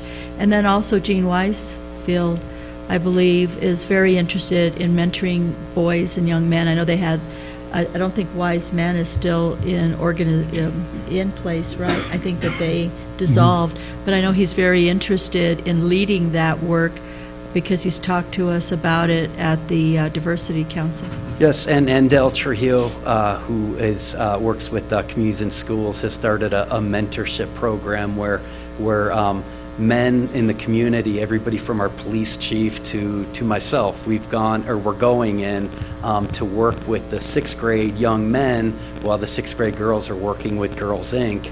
As a mentorship. But we come in and we have talks and we bring in lessons, and so it is a mentorship program. But so we do have those pockets across the district that aren't maybe just solely mentorship, but there's that mentorship component to it. If you could just keep us posted on the partnership with the city, because the way I looked at it when Alan and I talked about it, it was almost like big brothers, big sisters, but for education. And then the hardest thing I think on the mentor side is the continuity. It can't be a volunteer that's just there this week, but not next. Then there's vacation. I mean, for the kid, there really needs to be continuities for us and the city in recruiting the right people. It's like you're making a commitment to this young person, so you have to be there. Anyway, so if you could keep us posted on that, that'd be great. Harvey. Thank you, President Creo, Superintendent Garcia, members of the board. What I wanted to say about mentorship programs was that I know at Santa Fe High, I'm not sure if Capital does this, but we have a mentorship class where we work through Inspire Santa Fe, which I think is what Mayor Weber has been also trying to set up more at the schools. But like that's how I have managed to get a job up at the Santa Fe Institute. So I go there once a week instead of going to class in the morning, and that's just an example of one of the mentorship programs that have been set up at my school. So that's at least what Santa Fe High has been doing, and to my knowledge, it's been a great success. That's great. I mean, it would seem like at ECO, on the automotive and building trades, I mean, who's building, the people that are building Milagro? I mean, whoever is the project manager, you know, the people that are interested in those things should be with those folks. And then automotive, you know, working in the shop at Toyota or wherever. I just said Toyota, but I mean, yeah, just making sure that more of this is consistently happening for kids that want it. What? Yeah, or actually working in government and teaching, because as we've talked about, we have to start raising our own on the teaching side. Ms. Noble. Thank you. And just to pull some of this together, and I think President Carrillo is exactly right in identifying the limiting factor. And Inspire Santa Fe is the program that Todd Lopez runs. It's based on the mentorship model out of Monte del Sol. It does involve curriculum and getting credit. So as Mr. Gebhardt said, on some level, I think we do need to define our terms. What are we talking about in terms of mentorship? Because that is an incredibly rigorous program for both the student and the mentors. And the limiting factor is always, I've worked with that program for many, many years, is always the adults. And recruiting appropriate adults, and sometimes a match doesn't work, but it's generally around passion projects. I'm guessing you had a passion for something up at the Santa Fe Institute. And finding the right match is really, really difficult. So, and I love this initiative by Mayor Weber. It was something that Mayor Gonzalez worked very hard on. We actually doubled the number of kids in mentorship under Mayor Gonzalez, and it's great that it's continuing under Mayor Weber, and, you know, more involvement with the schools would be wonderful, but for the thousands out there listening, the limiting factor is always the good adults, and that is the difficult part. Thanks. Yeah, so just keep us posted on that. That'd be swell. And then, so science, I know that for the last couple, I know specifically we wanted science to be more of an embedded subject, especially at the grades 4, 5 levels, because we were talking about the Neil deGrasse Tyson model, and excuse me, when you get them in kids engaged at grades 4, 5 in science, they stay engaged. You know, they're going to be engaged in middle school and beyond. You know, asking, well, just the idea of thoughtful inquiry, right, that starts to happen. So I don't see under science here anything about that. That was kind of a real board priority. And it may be more spelled out in the work plan, because there's far more tactics than, you know, we would put in here, trying to do, you know, high level, but we can also be more explicit about the language. But Deputy Superintendent Sink? President Carrillo, members of the board, Dr. Garcia, that's exactly right. What you're discussing are the tactics that are embedded in that strategic plan that we're working on. That hasn't been the forefront, at least this last 3 months, because we're really working hard on our reading right now, and we're also working with Carnegie on our math curriculum and building lesson plans. So we're really doing the foundational work again still, and we're finishing that up this semester, I hope. And I think by next semester you'll see more of that, and we'll come to you with that. Terrific. Work. Thank you. And so then for me, as I look through this, especially the academic part, there's a noticeable absence of the arts and social studies. And I know, and it's you know, it's kind of sad that especially social studies has gotten short shrift over the years as teachers are, because of the fear of evaluation and things, are focusing so much on English language learning and math that kind of how the world works socially and politically and civics and U.S. history, even at the elementary level, understanding a little bit about, you know, U.S. history, where I'm just noticing the absence of that. So I know it's being taught, and we even had a social studies at one time task force. Okay, so can you just let me know briefly how that social studies is working its way into developing the whole kid? Right, and I guess we have to decide, because I know we talked about the various goal areas with you all and what we were looking at including. And so I think sometime, you know, for example, the other thing that's very much missing, and we don't talk about it specifically, is around multicultural education and how that really is going to be a big push in our state moving forward. And it really has to be infused in this. The arts and music we know is integrated throughout, but we don't talk about it specifically. And so we may want to list some of that around the tactics and look at that, how we adjust it in the work plan. Because, you know, this is a living document. So, but Ms. Sink, do you want to address it? And then I guess because then we could talk also, do we want to talk about foreign languages? Do we want to talk about career technical education? So we were looking at the high-level pieces that I know are important to this board, that if we do nothing else, make sure this is done. And so, that's why I said I know it's being taught. So you tell us, no, you don't need to drill down into all those things you just mentioned. Yeah. And certainly not in the strategic plan, because we know they're happening. But it is important to us. But do you want to address social studies, Ms. Zink? So we've actually been working a lot with do you want social to? Okay, go studies.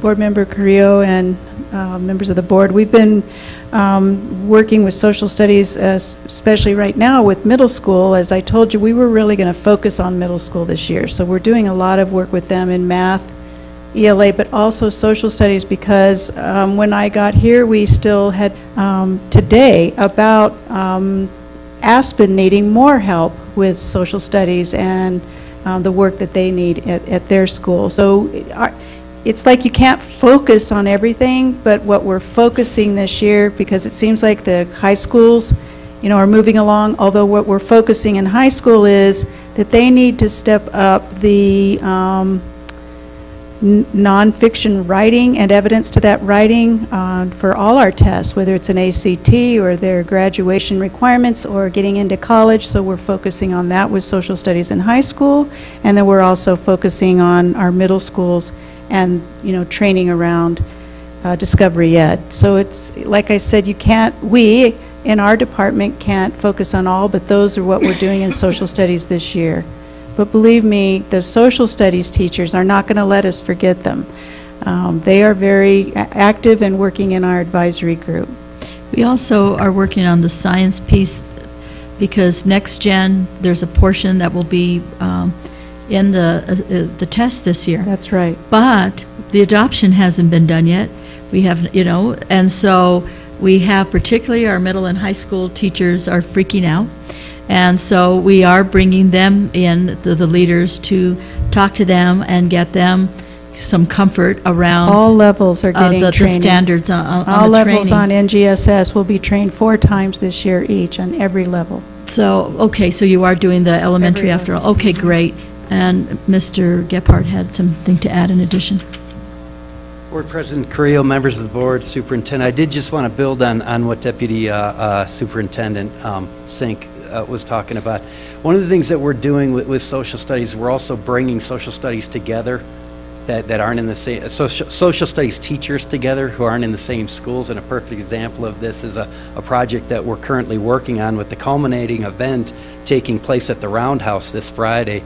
This is the 100th anniversary of the armistice that ended World War I this coming up weekend. And so what we did was we brought history teachers together along with members from Deputy Superintendent Sink's department, the Interfaith Coalition, and we've created a unit where students are studying the war from a different country's perspective. So we have 5 or 6 studying from France's perspective. They study the propaganda, they analyze the impact it had on their country's economy. Same thing with the Ottoman Empire and so on and so forth. And students from different schools are studying it from a different country's perspective. We're bringing them together on Friday, if you're interested in attending, to hold a mock Paris Peace Conference in the Senate chambers at the Roundhouse. Partners in Education's paying for the transportation. We found some funding for food. It's Common Core. It's social studies standards, and in the rubrics, we've even incorporated the attributes of a graduate. All of those soft skills that we're trying to incorporate into or embed in what we do K-12 here in Santa Fe Public Schools. So that's just one more thing that and we're the doing. teachers are super excited, and the students are very excited, and I think that's a great example of project-based learning. It sounds like an amazing project. Could you send us all, including our student board members, an email as to what time and where all of this is taking place? Sure. We even have parents coming out to watch it in the gallery. We had students begging the teacher to open it up to new countries, so we had to add more countries who could be involved in this, and so it's student-centered. It's the project is the driving factor behind all of the learning, the analysis. Everything they did for the last 2 weeks was to gain the understanding that they needed so that they could go in and be successful in this culminating event. And so we're really proud of what we're doing with social studies right now. Thank you very much. Except the concerns that I brought up over the past several months regarding HR, you know, the onboarding training, things like that. So, and exit interviews. So this was beautifully done. I want to thank everybody involved. And there was a motion and a second to adopt this as it's been presented with some ideas and changes. Any additional concerns or questions or conversation around this? So motion and a second. All those in favor say aye. Any opposed? None opposed. Thank you for this work. Thank you so much as staff. You This know, was, come on, you guys are just sitting there, Yeah. like, It's a big deal. yay, they approved it. Yeah. Well, I know under science, I see Lisa back there, I know under science that environmental work is, Thank you. I we're mean, doing all this everybody work has also worked in our on this, district that is so groundbreaking. And Congratulations to Yeah. the staff. They worked super hard. Ms. Price? Thank you. Boy, this has come a long way from sitting at BF Young with, when you led us through the activities and just coming up with the pillars and all the rest of that. To see it end up like this is incredible. Thank everybody who worked on this. It's pretty remarkable. Thank you so much. And thank you for your guidance and your input. You know, you all pushed us to make it better, and so thank you so much. Terrific. So next on the agenda is, I need to make a note to myself here, 7:19. Is action. Thank you. So the first item on action is resolution proclamation for a special all-mail ballot election for the issuance of education technology notes. Dr. Garcia. Thank you, Board President Carrillo and members of the board.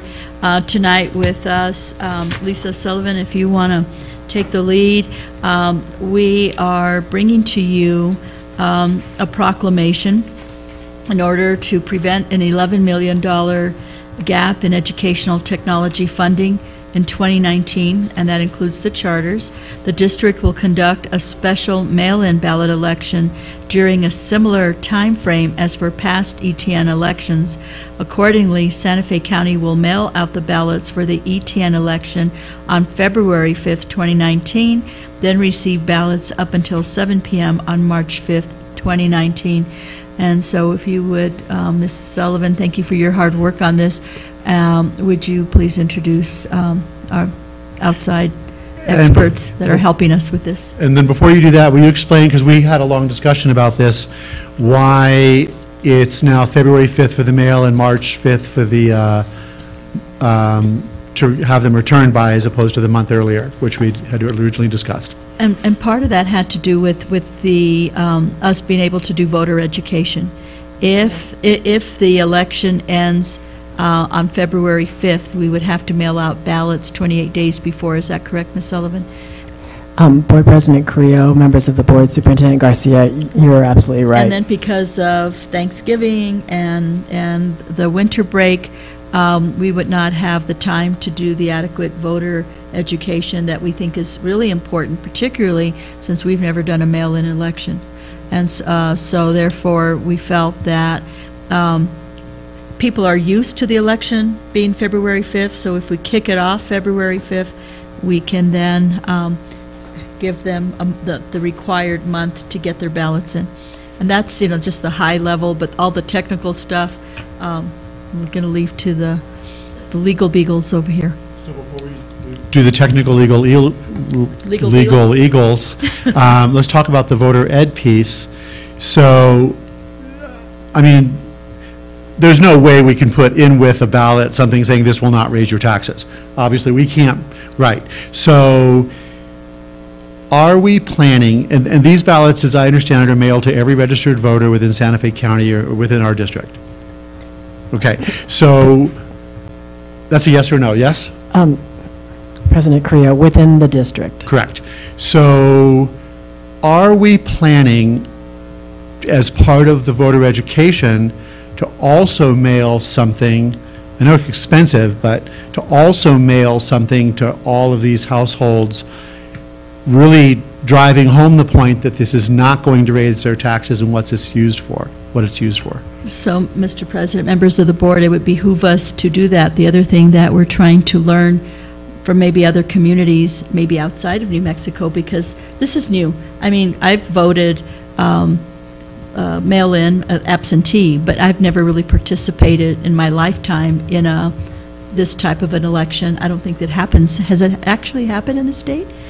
It has in some places. So we want to learn from them, too, of whether or not it's not just a one time. Do we mail 2 or 3 times? So that those are the voters that kind of get used to the fact that a ballot's coming. And, do we remind people, if you haven't sent it in, make sure you get it in. But we also will be utilizing social media. We'll be doing like we did last time, where we bring in all our community partners, and hopefully they will, through their networks, communicate with their membership of how we're approaching this. We do a site-by-site education piece. We'll work with the PTCs. I mean, it will be an all-out, but I think we are going to have to alter our strategy because it is a different type of election. So you're right on, Mr. President. Thank you. Any questions about just the voter ed piece? Ms. Cashman.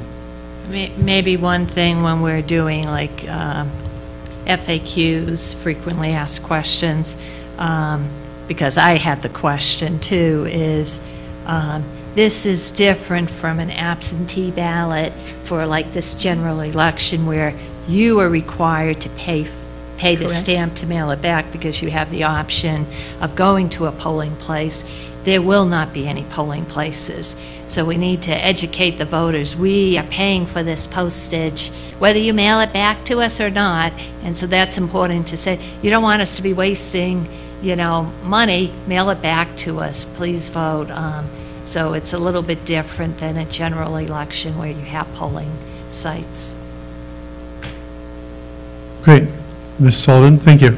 President Carrillo, members of the board, Superintendent Garcia, we have with us tonight the individuals who helped prepare the election proclamation and resolution. Art Melendres, outside counsel, bond counsel, and Eric Harrigan, who also assisted, and I'd ask them to now approach the podium.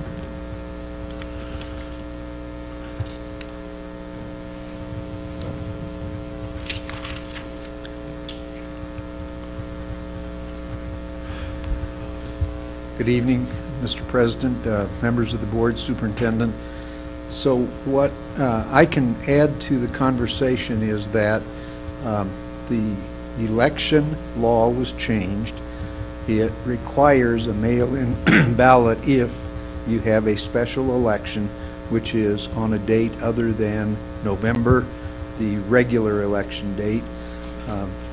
There was a long presentation by Ms. Sullivan and many questions about why would the ed tech question need to be put on the ballot in March, February or March, and it was to continue the very fine acquisition of technology and implementing it in the schools. So that's, in short, that's where we are. In order to continue the program, you will have to decide if you want to have the mail-in ballot election, and you've already heard the rationale for March 5th rather than February. The election proclamation just essentially tracks the new language and the new statute, and I want to share with you that the Office of the County Clerk, and especially Steve Frescas, who's at the Bureau of Elections, has reviewed and signed off on both the calendar we've provided to them and the election proclamation. It provides the question and a form of question to be put on the ballot, which is in your packet. So this is really the procedural step that's required, the resolution that we're doing tonight. It is absolutely required to start the process. Okay. Terrific. Yes, sir. Okay. And because we already made the decision that, yes, we are doing a mail ballot no matter what. Questions for Mr. Melendres? And then questions for Eric Harrigan regarding the bond itself and how it's structured. I think many of us have been through this. But Eric, if you want to just speak to that briefly, that'd be great. President Carrillo, members of the board, Superintendent Garcia, Eric Harrigan, RBC Capital Markets. We're the district's municipal advisor. The bonds would be sold if approved by voters, similar to how the district's education technology notes have been sold in the past. Similar to your GEO bond programs, it's structured with declining debt service to continue to layer in future bond sales and continue to maintain the historical $1.50 tax rate that the district has had for purposes of paying off its education technology note debt service. So it would be 3-year. It would be 3-year final maturities, and those bonds would be sold over a 5-year period in $11 million increments. So a total $55 million, just like last time, and emphatically, taxes will not go up. That's correct, right? That's correct, and just to be specific, the tax rate will be maintained. Okay. So, you know, person's property can go up or down, but that tax rate will continue to stay the same over the next 5 years. Terrific. Thank you very much. Questions for Mr. Harrigan, Mr. Garcia? So how does it, depending on what the state legislature actually says for the mill levy rate, does that affect the bonding at all? It doesn't, because the mill levy rate is set annually to service the debt on the bonds, and the bonds are structured so that 1.5 mils is sufficient to pay the debt service for that year. So, okay, thank you. Also on that note, the Santa Fe County actually, due to the tax assessor, very great tax assessor we have in Santa Fe County, great staff and the great policy makers, county commissioners that we have on the Santa Fe County Commission, we actually just got a AAA rating, double whatever rating, the highest rating you could get for a government entity. Does that affect the bonds? Board Member Garcia, the election's over. Oh, never mind, the polls are closed. So no, we did actually receive about 3 weeks ago a AAA rating. Correct. So Santa Fe County did receive a AAA rating for their general obligation bonds that they sold.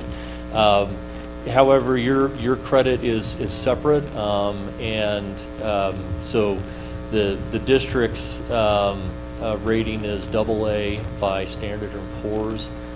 We expect that rating to continue. So when you go to sell your education technology notes, we expect that you will have a AA rating, because the county rating is separate and apart from the districts. So how does the state, how does the Board of Education actually get to a higher rating? Because we've paid our bills on time. We have the tax valuation coming in. Correct. Well, it would be a combination of factors. But one of the largest factors that will impact your bond rating are your financial reserves. And as we all know, school districts have their financial reserves have been put under pressure due to budget cuts. And I think the word we use is they stole them from us. And so naturally, school districts, fund balances are, relatively thin compared to Santa Fe County. Thank you. And so, yes, Ms. Noble, did you have your hand up? Oh, I'm sorry, I thought I saw it. Oh. No, I was just going to ask Harvey and Mercedes, because all the technology, all that new stuff in your school over the last 5 years, that's all this education technology note. So just so you're aware of what this bond does, what it buys, how it's serviced, everything else. So if you had questions about it, tonight's a good night. You don't have to ask right this second. Ms. Noble. Are we following the same model you've done for bond selling in the past, with sort of a live auction? So, at the district's last sale, that was actually sold through a negotiated sale. J.P. Morgan was the underwriter. Markets are ever evolving depending upon the volatility. When we go to, if approved by voters, when we go to sell your general obligation bonds, we would typically sell these bonds in conjunction with that. And at that point in time, market conditions would really dictate, and we would have a recommendation to the district on how to sell those bonds. Thank you. I'm going to go ahead and make a motion to approve. Second. And then we can still have more discussion. Did either one, Harvey or Mercedes, do you have anything to add to this at all, or any questions? Okay. Yes, Mercedes? Well, I just asked Harvey because I just wanted to, I guess, get more information. Did this bond start when him and I were freshmen because of all the technology that we got? Because I know I was the first class that was going to have the computers each year. The answer is yes. It was done in different phases. Okay. And I think Capitals was was part of either phase 1 or 2. So yes, while you were a freshman, you would have seen a lot of the stuff happen. Okay, so that includes like all the Chromebooks and everything that we were given? Yes, ma'am, it does. Okay. Yep. You can thank all of the voters in the city of Santa Fe for consistently supporting Santa Fe Public Schools. And your board, yeah. Any other questions or comments? Yes, Harvey. The general obligation bonds, the funding that we receive from the selling of those, what budget does that go to primarily? That's mostly capital projects. Okay. Yeah. All right, we're going to take a vote. Is that cool? All right. Motion's been made. It's been seconded. All those in favor of passing this resolution so that we can move forward on the ETN and the mail-in ballot. All of those in favor, say aye. Aye. Any opposed? Hearing none opposed. Yippee, that passes. Time to move on to the next phase. Eric, thanks for coming up. Have a safe drive home. Oh, Mark, you live down there too, right? I do. Both of you have a safe drive home. Do you have stuff for us to sign? Right this second, or can we do it later? You have to take it with you?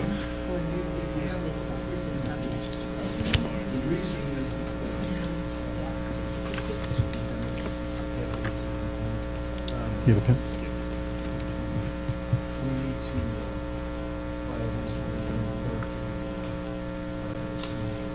No, it's fine.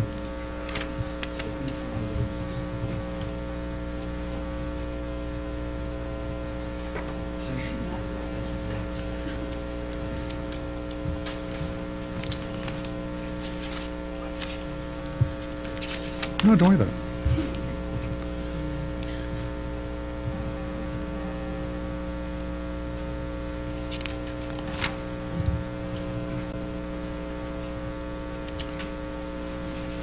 Got us like everybody in the mother has to have a copy of this, huh?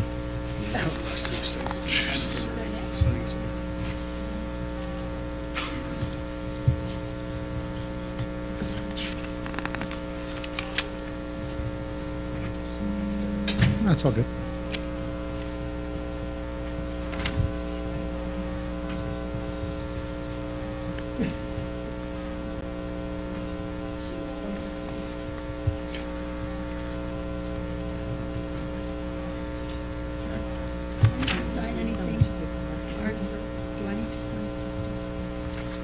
All right. Rudy, thank you.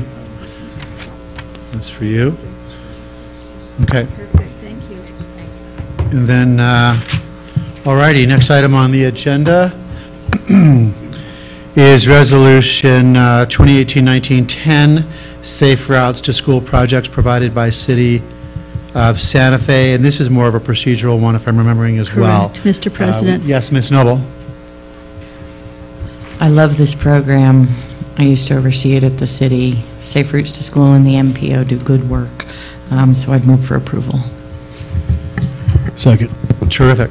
Have there been any changes to this since we've done this in the past? No, sir. All right. Hearing no, do you guys know what this is? Do you want to? Ms. Wagner, since you're standing there, would you mind explaining to our student board members, just in brief, what this is and why we do this every year? Sure. Board President Carrillo, board members, Superintendent Garcia.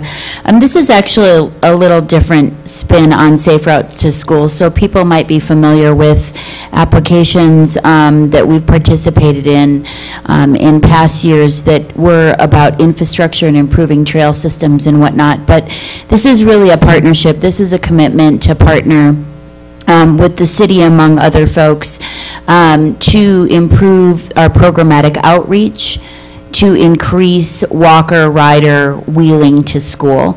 So this is really a funding source, if awarded to the City of Santa Fe, that will be run through contracts and staffing through the city that will support our schools that are eager to get more children to school walking and rolling.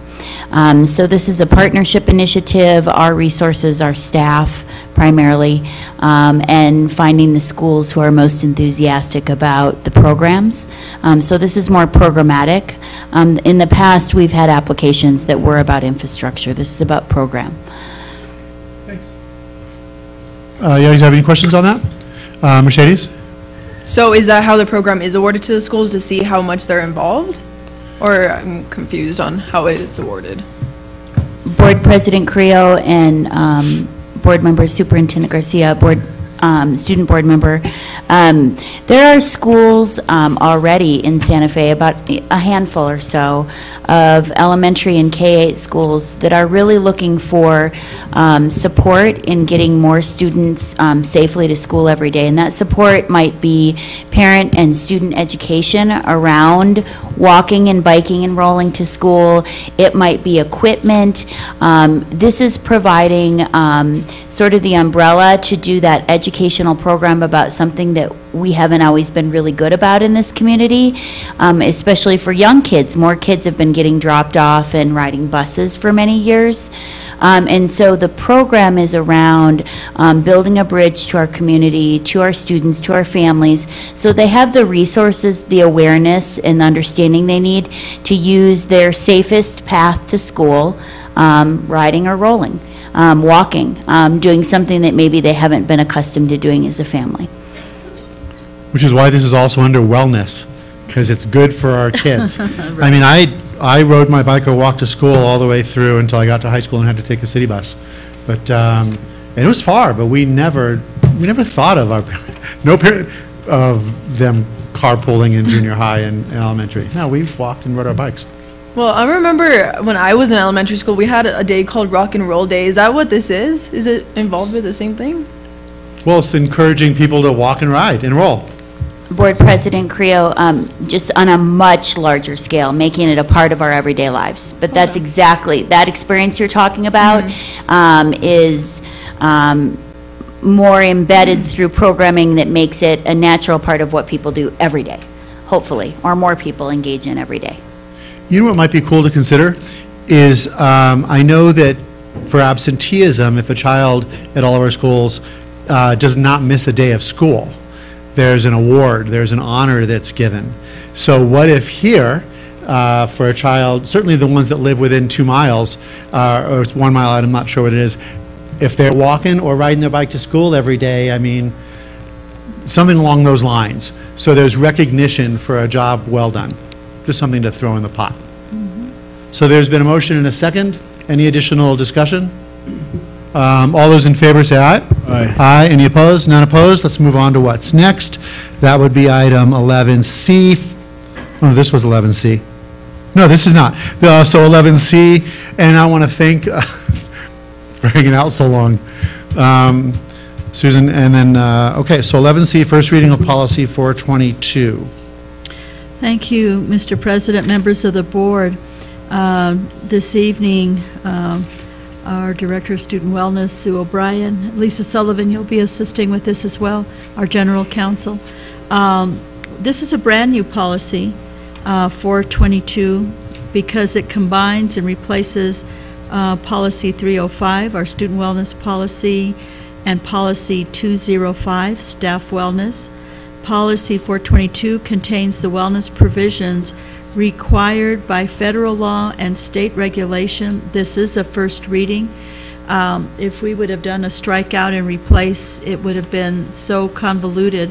However, before we go into the policy, which again is puts the district in federal and state compliance, Ms. O'Brien's going to just do a very high level, I think it's 3 or 4 slides, just to tell you the gist of what is in these policies, this new policy. Absolutely. Good evening, Board President Carrillo, members of the board, Superintendent Garcia. We actually started on the road of actually looking through the policy from 2012 and making sure everything is updated based on New Mexico administrative codes. This is a very complex policy because it involves so many departments and the work around that. So we started with a lot of strike-throughs and realized that in addition to what we're putting on policy and policy now, that of course within our departments we have a lot of detailed information about how these individual things play out in our departments. So making sure I'm doing this right, let's see here. We had really three main highlights that are important for this policy to understand. We took this from what was originally considered our student wellness policy, and we simply combined it, as Dr. Garcia said, with our prior board policy 205 on staff wellness. And that was a recommendation of our PED when they did training for us. So it just puts it all under the same umbrella. We did some work around aligning the categories, which was simple, making sure that they're in the same structure as the PED required. And then when I originally looked at the policy that we had in place, there are certain required activities that the PED says that we need to do. A lot of it is make a plan for. And so what I wanted to make sure is that it took the language out of PED activities and said what we were actually doing. The other thing that I wanted to make sure is that we highlighted current initiatives, because for me this demonstrates, our policy demonstrates really what our public education department, our legislators want us to do, which is a coordinated school health model. And this to me really speaks to that. We've implemented our school wellness teams in our district, so we added that in our wellness policy. We are proud to say that we're in our implementation phase of our multi-tiered system of support. We're ahead of the state on this. And also we're moving toward, I just looked at 3 applicants for our restorative justice practices. So I wanted to be sure that these were also commitments that, even through our strategic plan, on top of the things that already exist in our district around our social emotional health, our activities, our PE, all of that, that we made sure to include those in our policies this time around, because they weren't there. But otherwise, it's a lot of the same content. So it was more of it just restructuring what the policy looked like. And I stand for questions. It's that. Terrific, thank you. Ms. Cashman. Thank you. Excellent policy. I just have 2 comments, and they're not directives, but it's something for us to think about in the future. I know that we are not required to have AED devices, which are automated external defibrillator devices, throughout the district. But if somebody's going into a heart attack, that is life-saving. And we see, we can see football players going down on a field, so it's not just our older teachers, it's healthy young kids that might need that. So, and I don't know, I do know they're expensive and it might not be reasonable, and then this past week, I saw on PBS that I guess a lot of schools now are considering what are called Stop the Bleed kits, and those are because of the school violence.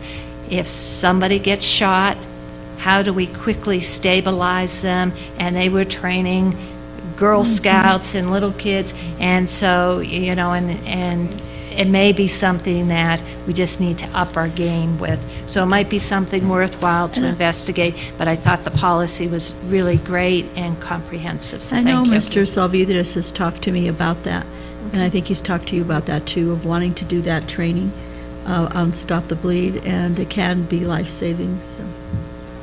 Board President Carrillo, members of the board, I actually looked into, for the defibrillators, I know that NMAA has a requirement, so that's why we have our ambulances at the game, or an ambulance at the games. So I have a little information, so I'll definitely check into that. Dean Hopper, who's the person that I work with at the PED and the Safe Bureaus, gave me some information, so I'll check that out. No, it's a good idea, because like maybe on one floor or something in different buildings, and people can know, the same way they know where a fire extinguisher is, they know where this is. Ms. Price? I want to address the fundraising. Okay. Let's see, it's on page 2 of 8. And this is not something new. You all have heard me on this one. It's not included in here, but I really don't want our school buses to turn into advertisements for every Tom, Dick, and Harry who has something they want to sell, like city buses do.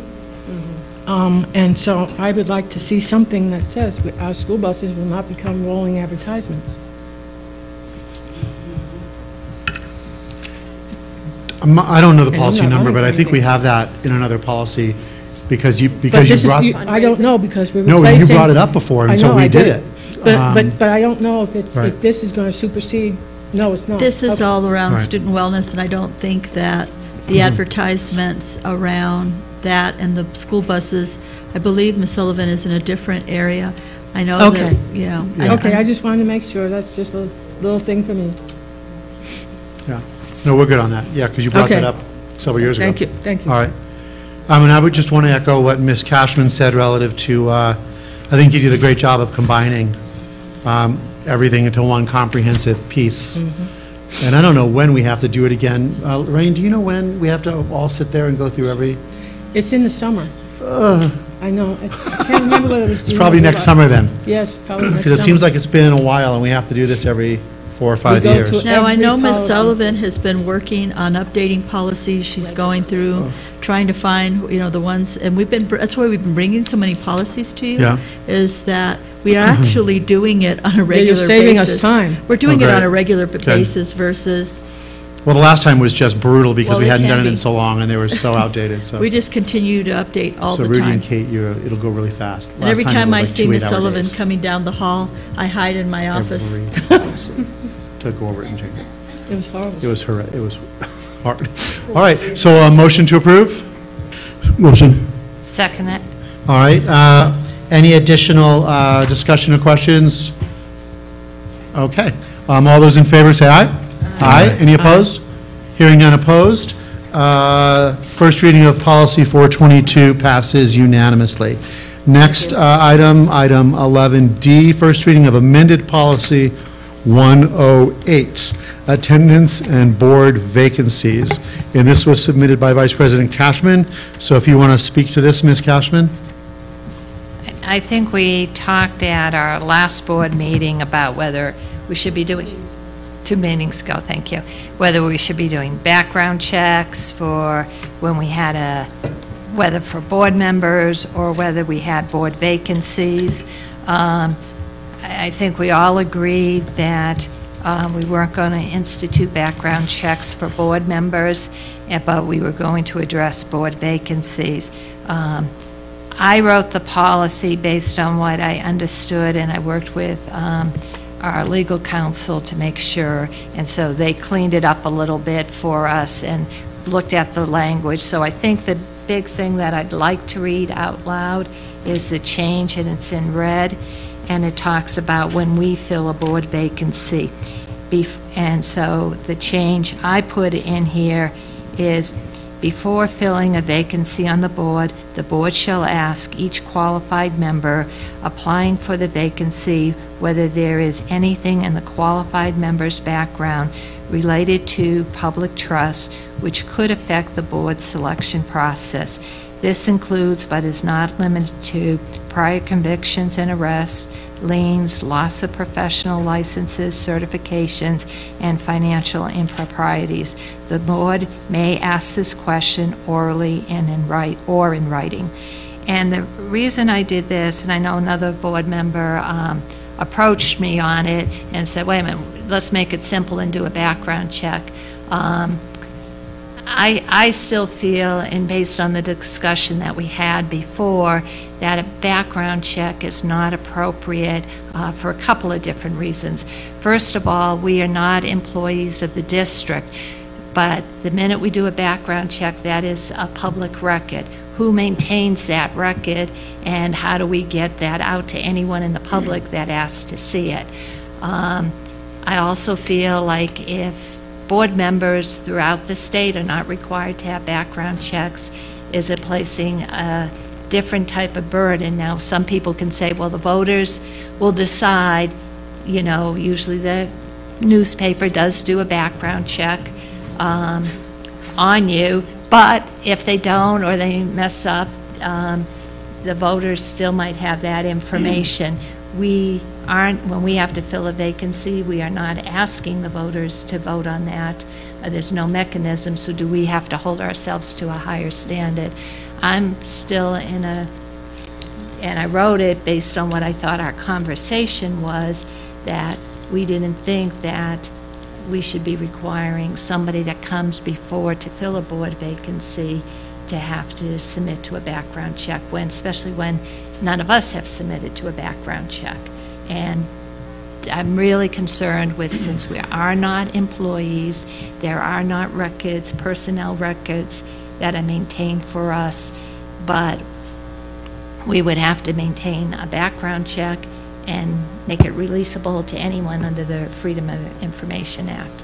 So that's, and council looked at that and helped change a few things to, so we would make sure we didn't have any legal problems.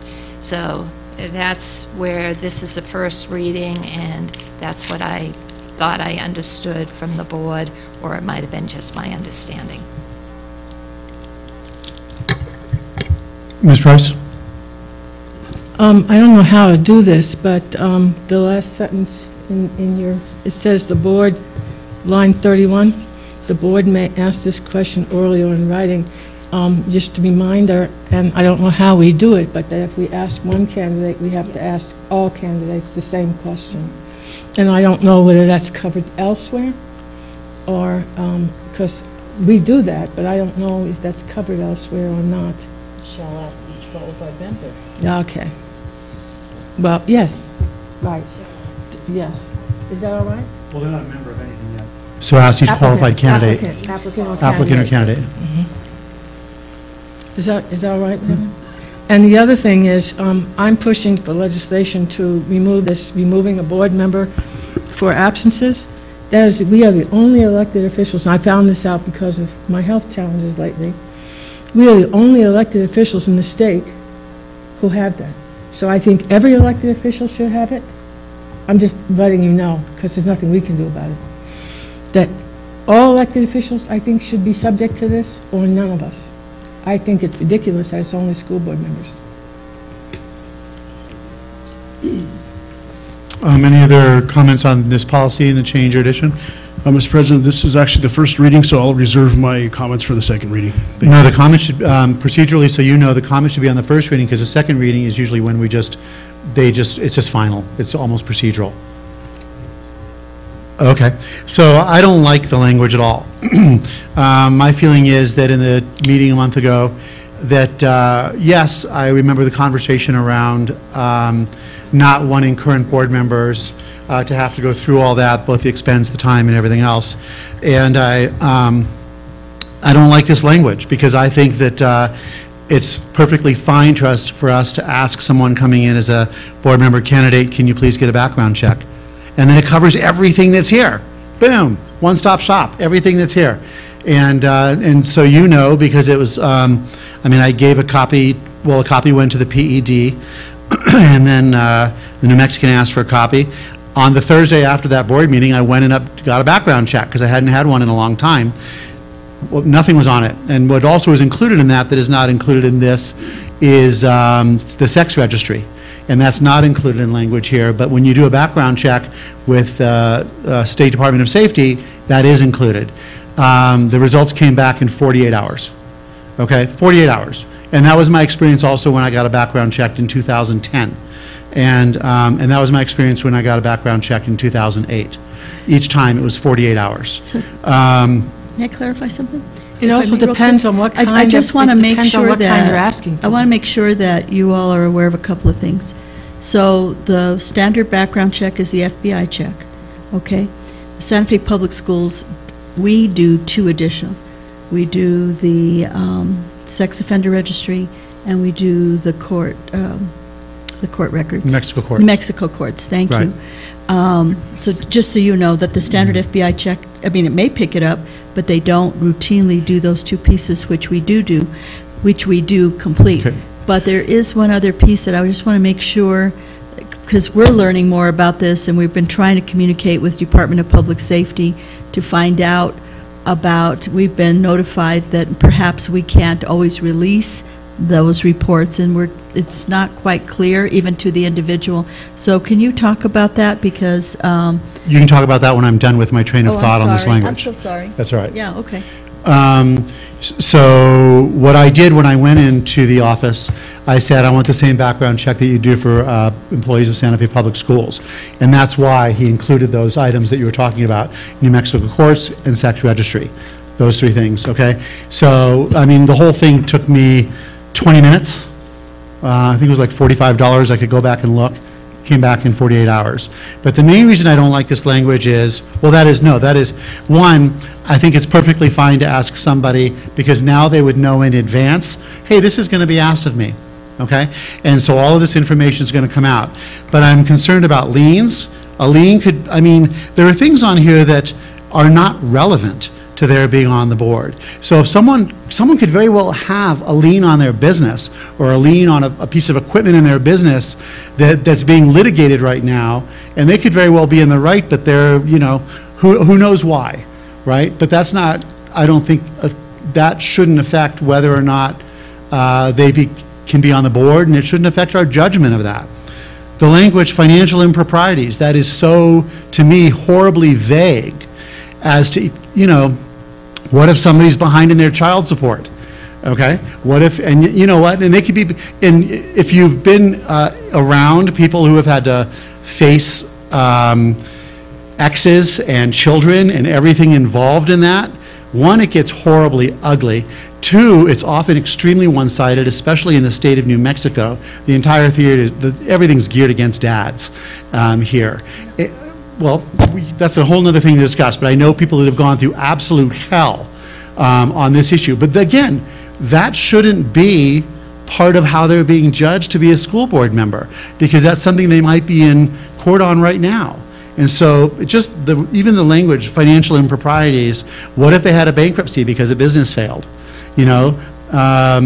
That doesn't mean that they're not able to read our budget and approve a budget and go through bars every 2 weeks just as we do.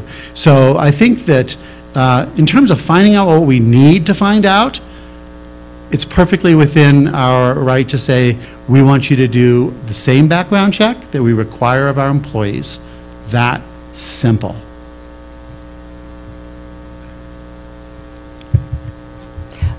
President Carrillo. Sullivan. First of all, I don't believe that New Mexico is horribly against fathers. In fact, we have one of the best collection rates in the nation, and the federal government has sent people here to learn from us how we are able to get money so that women who are left with children, and this isn't always just women, this could be a father left with children, can put food on the table when someone has walked away from their responsibility to their children. I just wanted to make note of that. Okay. Thank you. Ms. Sullivan, and then Mr. Garcia. Board President Carrillo, members of the board, Superintendent Garcia, I wanted to clarify that we had some communications with the Department of Public Safety, and I would say it's unclear whether we can disclose to the person who underwent the fingerprinting the results of the federal, the FBI background check. They indicated that they were opposed to that, or that the FBI was opposed to revealing that. However, when I asked for the citation to that position, they said it would be forthcoming. We still haven't received it. Right. Yes, Board Member Rice. So procedurally, then, you could just get the background check from them, they complete it, we go pick it up, and then they have it handy dandy when we're interviewing them. They release it to the applicant. and then the applicant discloses it to us. President Carrillo, the results would go to the agency that permitted the fingerprints to be processed. And then there is a question, there is an open question whether we could reveal that to the person who was fingerprinted. We can talk to them, but we can't give it to them. No, I understand that. So when the first time I got the very first time was working for the Santa Fe Public Schools. But the second time I got the background check, it was because I was a candidate and I just wanted to run another one to see what might be there. I went in there, asked for a background check for me, they released it to me, okay, as an individual, because there was no agency requesting it, I requested it. So that could still be done with a candidate applicant. So you did that before this last time? Yeah, but I mean, an individual can request, so you're telling us that an individual cannot request a background check on themselves? Based on an FBI check.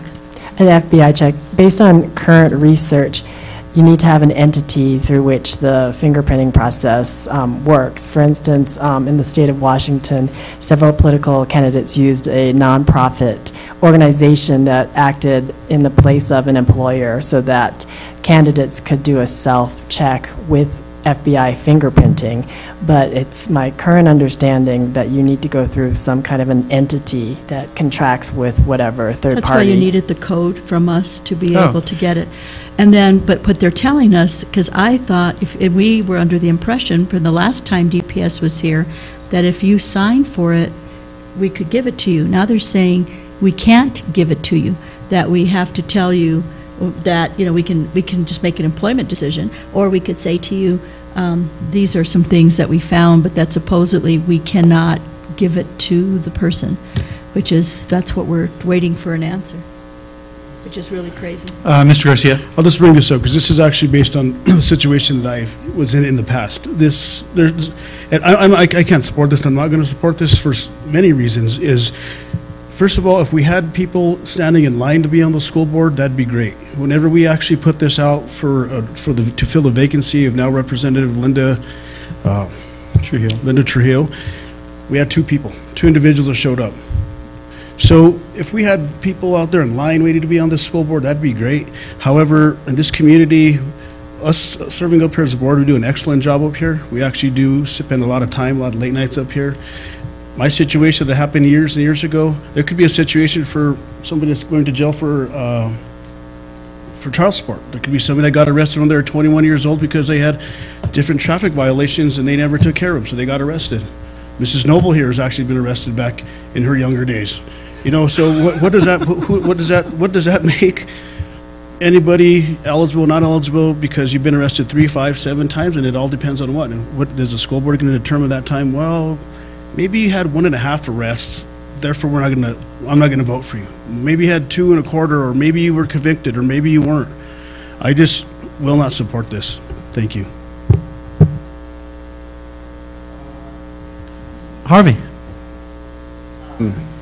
So I wanted to start off by saying that I agree that liens and financial improprieties, sorry, I'm pronouncing that wrong, I know it, but I think that the latter needs to be cleared up, the language surrounding it, and I think liens don't necessarily need to be on the list.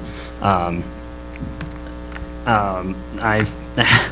I had my own experience sitting in meetings with my grandmother going through mortgage applications and liens, and in my opinion at least, I don't think that that's something that can necessarily be a check or against someone when they're applying for this position. At the same time though, I am curious as to the overall background behind why it is that board members do not already submit themselves to a background check. In my mind, at least, as people working for the community, it seems like something that would be, even if not necessarily required, the word escapes me at the moment, but, well, required, I guess, is Or volunteered, the Yeah, information we volunteered. volunteered. Because I know when I went for an FBI background check for a tutoring program that I work at, I understand that you can't require one yourself, but setting one up through the school board through which you could volunteer may be a good idea at least. Well, if you were here a month ago, you'd know that I agree with you. Ms. Cashman. Okay, and so I want to just touch on a couple of things that you said, board member or student board member. First of all, yes, you do need to have a background check if you're going to work with children within the public school system. The board members do not work with children within the public school system, and our principals and our staff shouldn't be allowing us to be one-on-one with those students. So that is one of the reasons why if you volunteer with children, you do need a background check. So we are not in that same type of role where we have one-to-one contact, and neither should we. The other thing on the reasons why I thought it was important to have financial improprieties or liens, we deal with financial, one of the main things for the board is to approve a budget. If somebody has a lot of debt, do you sway and try to sway a contract differently? And so these, do you say, well, because I have debt here, I think on an evaluation it should be X company that gets, and that could cause problems.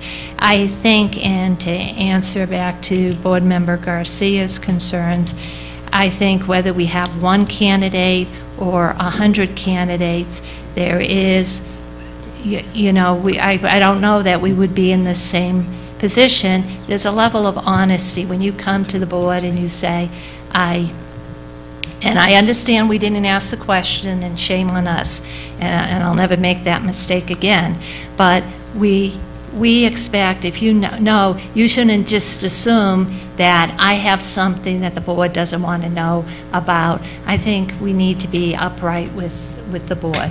I'm sure that maybe except for our 2 young board members, we've all had things, whether it's parking tickets or speeding tickets or whatever, but we did disclose, like when I ran for the board, that was one of the questions that every one of the newspapers asked.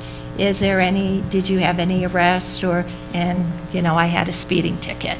And I think maybe one warning when I was 16 years old, I didn't completely stop for 3 seconds at a stop sign. And so the cop pulled me over. But I think we need to know, and it's just a question, but I don't think we should be asking for a background check. I'm concerned about maintaining the security of that. I'm concerned about placing a burden on a candidate that none of us are required, none of your legislators are required to have background checks. And so we're the lowest elected officials in the scheme of elected officials. Wait a minute, I wouldn't put it that way. But Holy I'm just smokes. saying but I don't think we should have a more stringent burden than a senator. And and that's why I don't want to get into background checks, and because we are not employees, just like when you tutor, you have, that's personnel. We don't have personnel files. So this is, I think, a better way to go than a background check. So Stephen, then Rudy. I was making notes there too.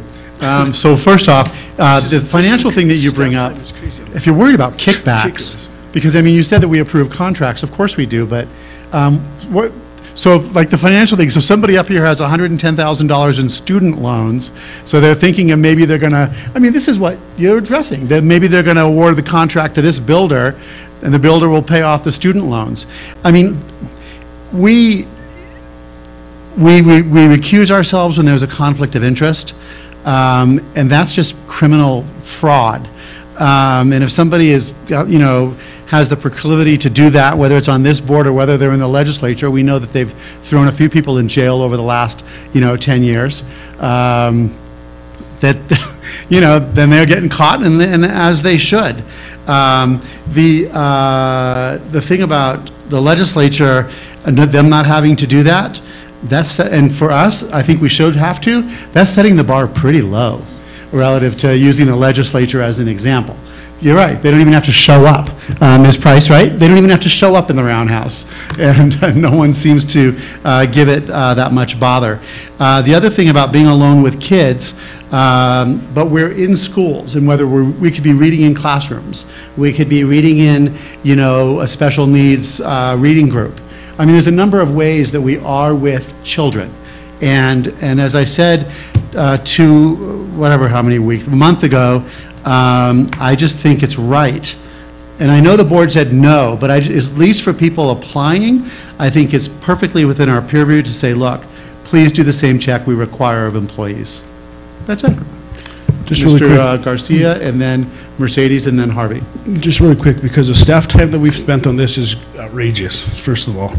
Second of all, with all due respect, Board Member Cashman, have you ever made a mistake in your life?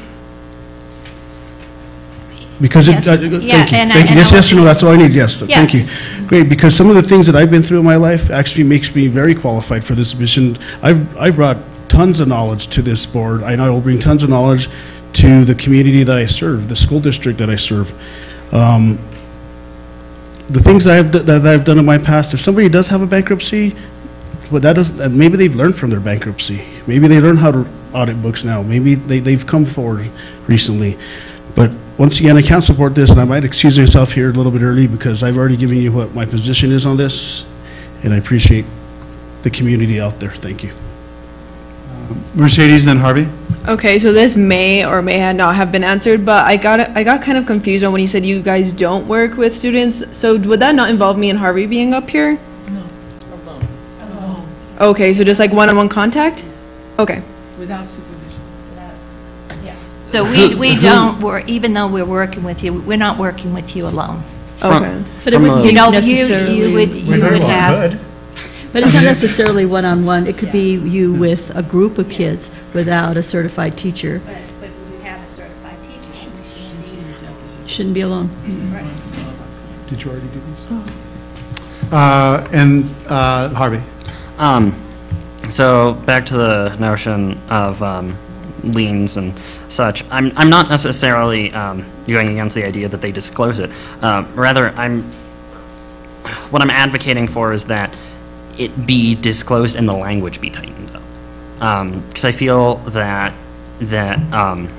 when you do apply for a vacancy, you're still assuming a role, and when you employ something like a background check or the like, that's not necessarily a check on whether or not you get the position so much as, okay, this is what we're working with. It's assessing the candidate. I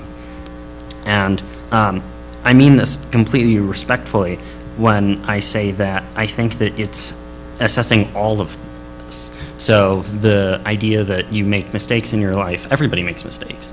I just think that that when you're applying for something, especially when you're working on behalf of students, maybe not necessarily with students, that should be assessed. That should be a discussion. It shouldn't necessarily be something that immediately disqualifies you for the position, but I think that it should be discussed. And those... Yeah, let me go on. And I would say, just because something has happened, and you'll find that out when you're applying for colleges and things, just because you've had something in your background does not mean it's automatically disqualifying, but not to know about it does, and that's not fair to the board member or the community. So, but it's, the board can make a decision. This is what I put together. If you want to make changes, or the board says, no, we don't want to ask this question, but I think we have an obligation when we're filling in a vacancy to make sure that we've asked the full range of questions. Do any other board members have any comments on this at this time? Ms. Noel. So there's so much here. Because it certainly doesn't disqualify you if there are things in your past, and no offense or anything, but as we saw with the Supreme Court, you are much likely to have something from your past disqualify you if you are educated, white, and male. But, you know, systemic issues of discrimination are a big topic to tackle, and we have some specific language. I really appreciate Vice President Cashman working on this and putting this together. Does anybody know if other school districts have policies like this, or if other school districts, is there any best practices around background checks for board members? President? That could be a research project for the next 2 weeks. It could be. I'm sorry, Mr. Sullivan. President Carrillo, Board Member Noble. I'm not aware of it. I would assume that because legislators are not held to this inquiry, that school boards tend not to go down this path. Do we know if it's legal to ask for background checks of applicants for a board or even candidates? Board Member Noble, for when you fill a vacancy, you can set the rules. You can inquire about these matters. Yeah, but we couldn't discriminate based on race, for example. I mean, there are some parameters by which we can not set parameters. Correct. And I think you could, in equal manner, ask these questions of candidates to fill a vacancy. You just wouldn't have the authority to go into the Secretary of State's authority and change the qualifications for a qualified person who's running for this office. Fair enough. And for the record, my arrest, which was disclosed when I ran, was for a fake ID, which I got when I went away to college and brought back the summer I was 18.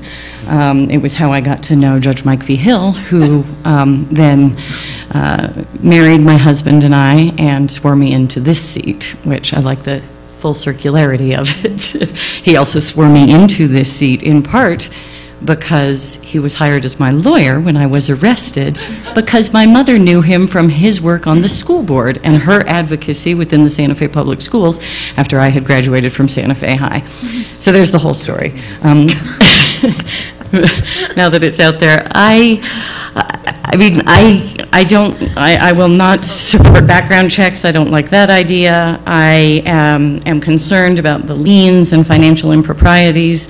If you have a late credit card payment, a lien is put on many affordable houses in the city of Santa Fe, so we would be disclosing, and because we haven't addressed the issues of privacy, that these would be public records. Vice President Cashman talked about the security of that. I agree with that. I think this is a really, really slippery slope. To me, we have to protect democracy first. We do not have people running in to file their candidacy for the school boards at any given election. I hope that they do, even though it was very nice that in the last election, Member Price and I both ran unopposed. I really do hope that we get more people interested in this. But right now, I'm concerned that we're being reactionary. I'm concerned about legal questions. I'm concerned about privacy. I'm concerned about candidate suppression. And I think that we have some work to do, to the point of what changes could be made. I sort of think if we, what the paper asks are, have you been convicted or arrested? And I'm okay with that, because I think that that's, and I appreciate the language about anything in the qualified member or applicant's background related to the public trust which could affect the board selection process. I actually like the generality of that, and that this would be asked in terms of including a vacancy. I would be comfortable if we changed the next sentence. I'm on line 29. To say this may include, but is not limited to, prior convictions and arrests. I don't feel good about liens. I'm uncomfortable with loss of professional licenses and certifications. There's a lot of reasons that can happen, and financial improprieties is too general for me, and that, you know, may ask orally or in writing is okay with me.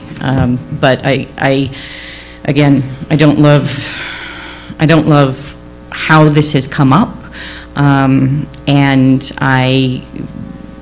I know that we're not the first school district to wrestle with questions like this, and I would love it if we had some understanding of other best practices or that sort of thing from whether it's school board associations or anything like that. Okay, so what I heard is, excuse me, put a period after the word arrests on line 30, and use may. This may include. Can I add something about arrests? Of course. I have been arrested.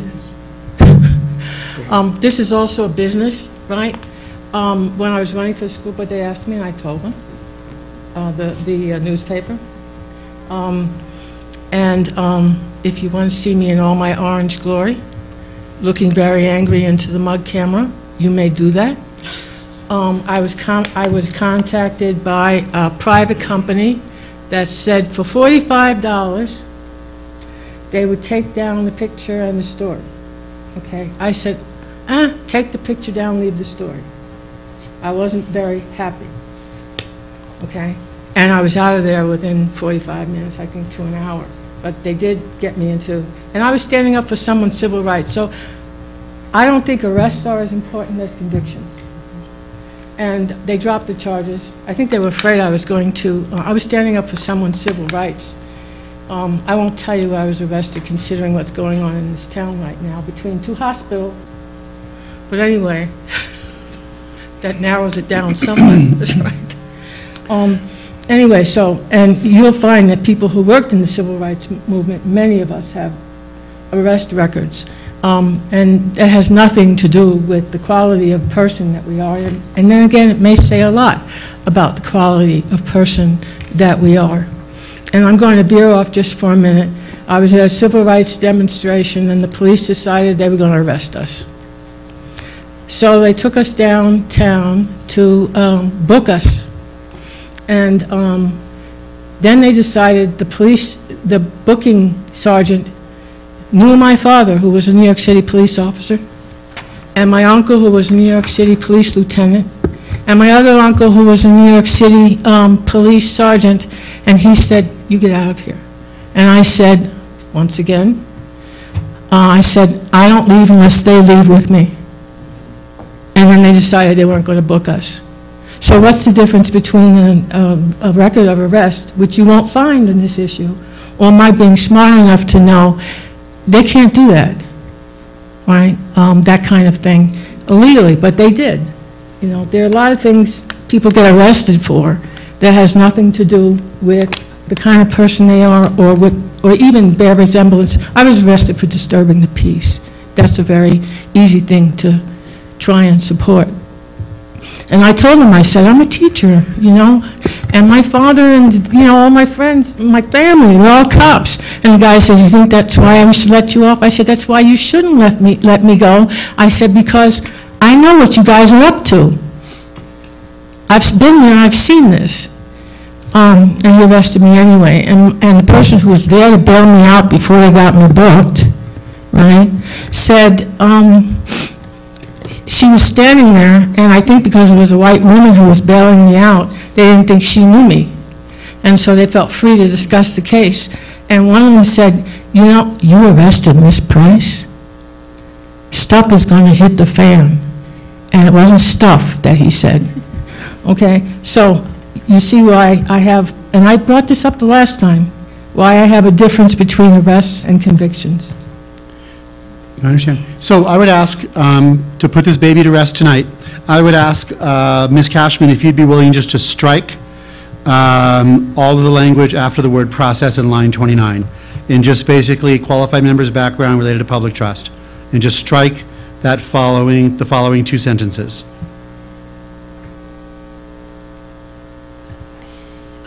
Yes. Great. So, and the board, and I want the last sentence to be there, because we should have the option of asking it either. We have the option orally- anyway, so why does it need to be there? Well, because. It's superfluous. Well, no, I don't think it is, because Fine, when we can leave it. So we'll take out the sentence, we'll leave the last sentence, the board may ask, can we, okay, I was going to be on horse's ass for a minute, but I won't. The board may ask this question orally or in writing. Great. That line stays, we eliminate the sentence out on 2930. Great. And so with that change, we're all cozy, because there's no background check. We're just saying, hey, is there anything you're going to tell us that's going to make you ashamed tomorrow morning? I think we should actually, I figured out how we can get tons more viewers, is if we actually just talk about our past. And then when we get arrested, then we get... Well, I have a whole bunch of arrests, but that's a whole other story. Everybody could talk about the past. For the same reasons that Ms. Price does. We have a long history of civil disobedience. Anyway, okay, so with that change, I'm going to why don't you make a motion to approve your thing? Well, we're not approving the first reading. With the changes made. Okay, so I make a motion that we approve the first reading with the changes made. Second. Oh, well, you just have to look at it. It's just taking out the sentence after the word process.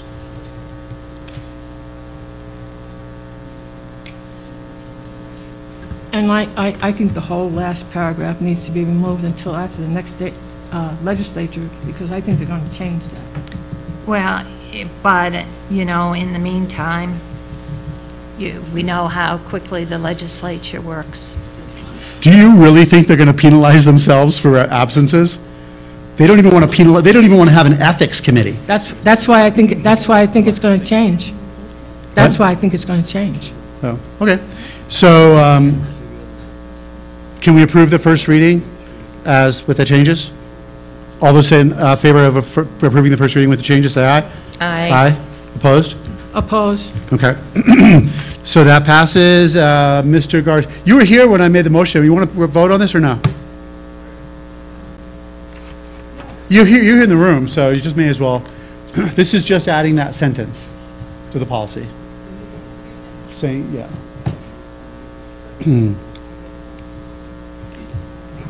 As I mentioned earlier, I don't support this, so my vote is no. Okay. So the first reading passes 3-2. It'll come back with the changes. And now we're going to move on to board discussion. Have a good night. Good luck. We'll get tons of people here.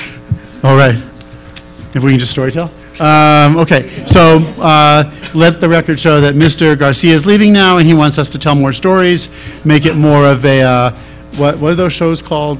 Reality TV. Make it more reality TV so we get more viewership. We know he may have the best stories. There you go, right? Okay, board discussion, possible action. So teacher vacancies, but I do want to let everyone know that Capital swept in 3 games in an hour and 15 minutes tonight in the first round. So they go tomorrow they swept Albuquerque High. Made short shrift of that one. Okay, so teacher vacancies. I understood that we had, since the beginning of school started, 28 teacher vacancies. And so when I read about that and learned about that, I was very concerned. Why? It's because we only had like 6 when school started, or 4. So I said to myself while I was having my tea in the morning and doing my crossword, I said, híjole, what the heck? Why are all these people leaving at the beginning of the year? That is exactly what I said to myself, by the way. So it's a variety of reasons. Okay, and that's why I have it on board discussion. And I also gave you the breakout where they are by school. So some, well, there's a few that we've helped move along. There's a few that got other job offers. I know specifically of one case where a family member got ill. I know of another case where the person themselves got ill. So, I mean, it's a variety of reasons, but we have lost people to other school districts where maybe they took a job with us just because they wanted to make sure they had a job, and then went somewhere else. I know that we took a teacher from ATC, and then they took a teacher from us. You know, I mean, it's all over the map, and I think because there is such a teacher shortage everywhere, that when people get an offer later in the year and it's in their community, they're taking it. So from the sheet you handed out, one has to ask the question, Yes, sir. why on earth did Ortiz have 7 teachers leave? Well, they didn't have 7 teachers leave. They had trouble filling. I mean, we had, I think we had. There were only like 2 vacancies there that were There were open. 2 when they started, but I could tell you specifically about Ortiz. I don't know the stories at Ortiz, but I do know that it's been very hard to fill. Very, very hard to fill the middle school. We're having much difficulty getting subs for our 2 middle schools. It is a difficult age group, and yeah, that's been really tough. We have placed some long-term subs, and we're working on that, but they're still vacant, you know, or they don't have teachers, regular teachers. So then my next question, being me, is going to be, did we, to the extent possible, do exit interviews with all these people that left? We do, and not all of them choose to do them. So yes, we always do Great. follow up with them. Great, thank you. That's why I had that there. The next item on, thank you. You're welcome. The next item on board discussion, Ms. Noble, appropriate use of staff time and district resources and board requests and questions. Thank you. I asked for this to be included because I hope that we, as a board, can hold ourselves to a standard where we are making sure that the superintendent and administration, senior staff, and everyone involved are spending as much time and energy as they can in schools and devoting resources to the classroom. So this is really just, and it actually came from something that I think you brought up, Board Member Price, when I first joined this board, which was, you sort of said to me, don't take too much of Veronica's time. She needs to be working in the schools. You teach finger, exactly. And I just want to make sure that we have some tools, some lenses to hold ourselves to a standard where we are prioritizing what we are asking of the superintendent. You know, my plan is, I guess, to ask for this to be on an agenda again, and to see if, you know, we can, again, develop some mechanisms, even if it's just a thought exercise for ourselves, as to, is this something that the superintendent needs to be asked to work on? I am concerned that she has 5 bosses, and we are all asking a variety of questions, many of which may be important to us, but that we don't have a way to prioritize and really maintain our focus so that we can make sure that the superintendent's time, effort, and other staff time and effort is maximized for the classroom, and that we are not, you know, running off on things that are sort of interesting but not important, or, you know, I was reasonably concerned about the amount of time I think that was spent on you know, an issue about abstention, which I don't think we've had a rash of abstentions. I think it was pretty clear why I abstained from 1 vote. But I just don't feel we have any agreements. And this was what I'd hoped we'd get to at a board retreat, and we didn't.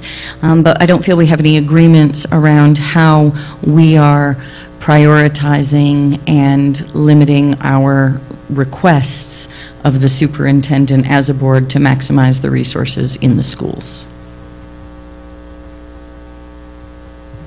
So that's all. My request would be for us to talk about it. I have some ideas as to how we can have a framework for prioritization, and I hope we can, Superintendent, I don't know if you will have any ideas, but I hope that we can work on some agreements as to how to do this. Is on this issue, Ms. Cashman? Yes. Okay, yes.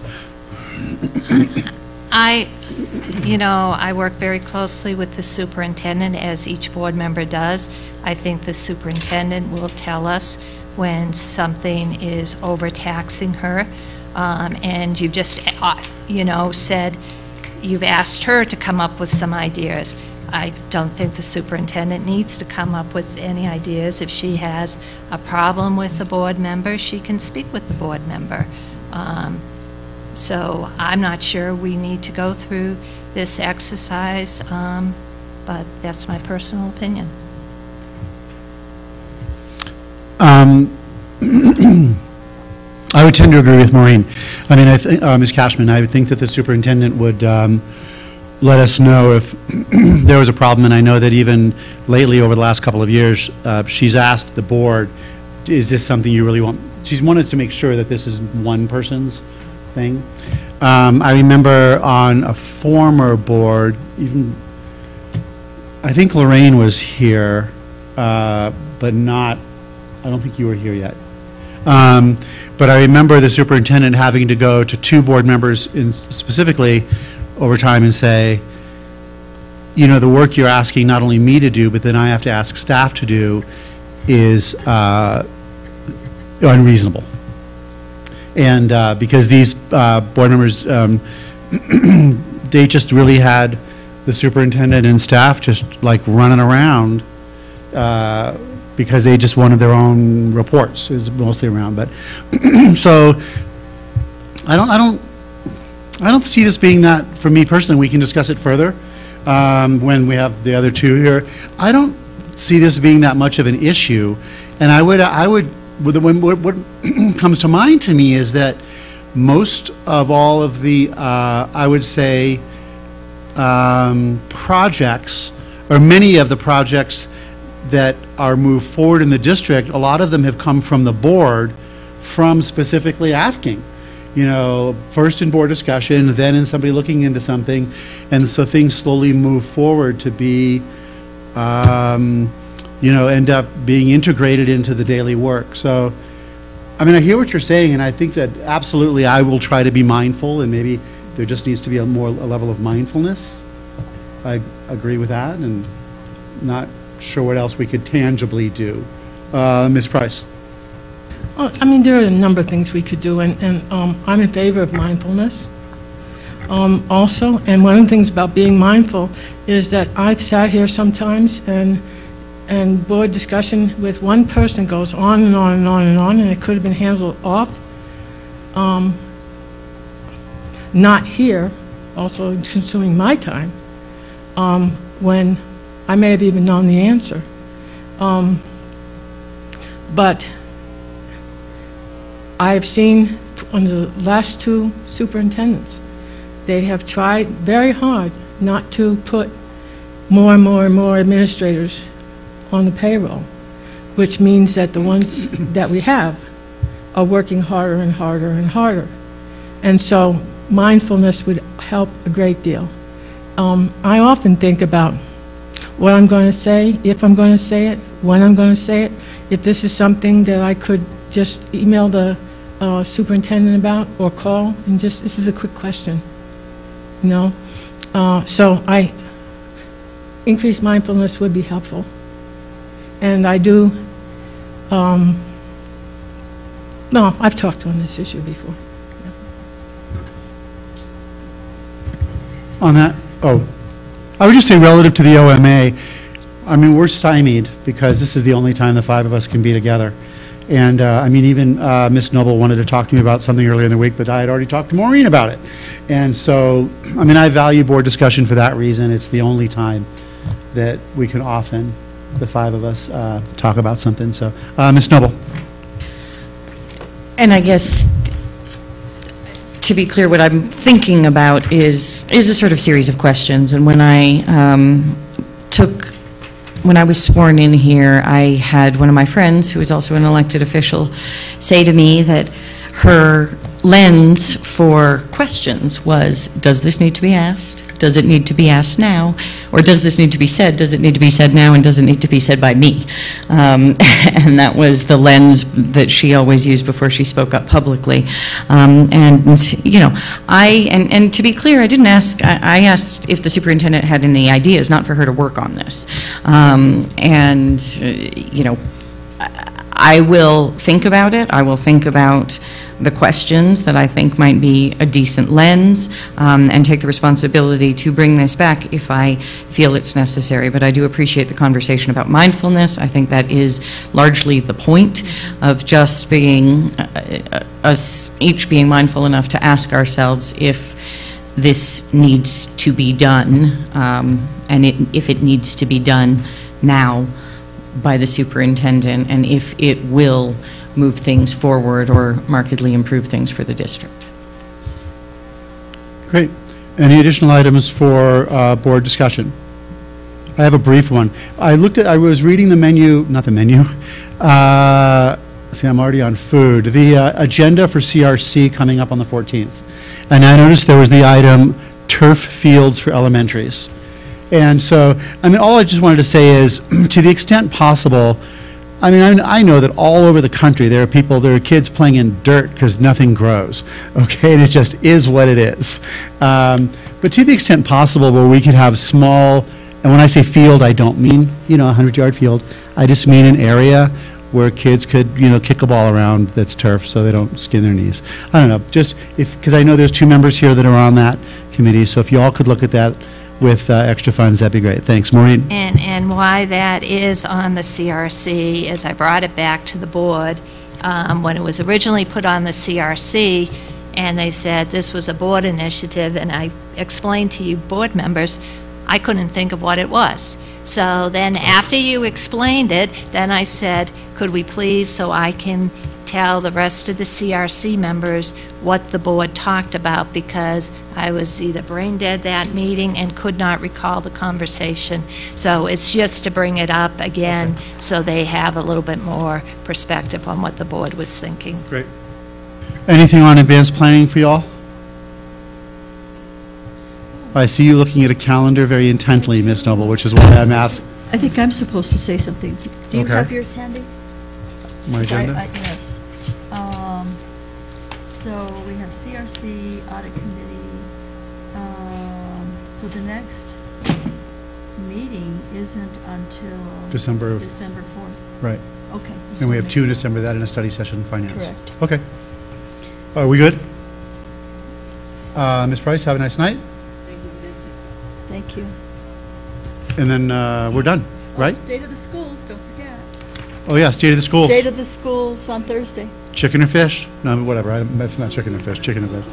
All right. All right. Everyone, have a great night. We're done.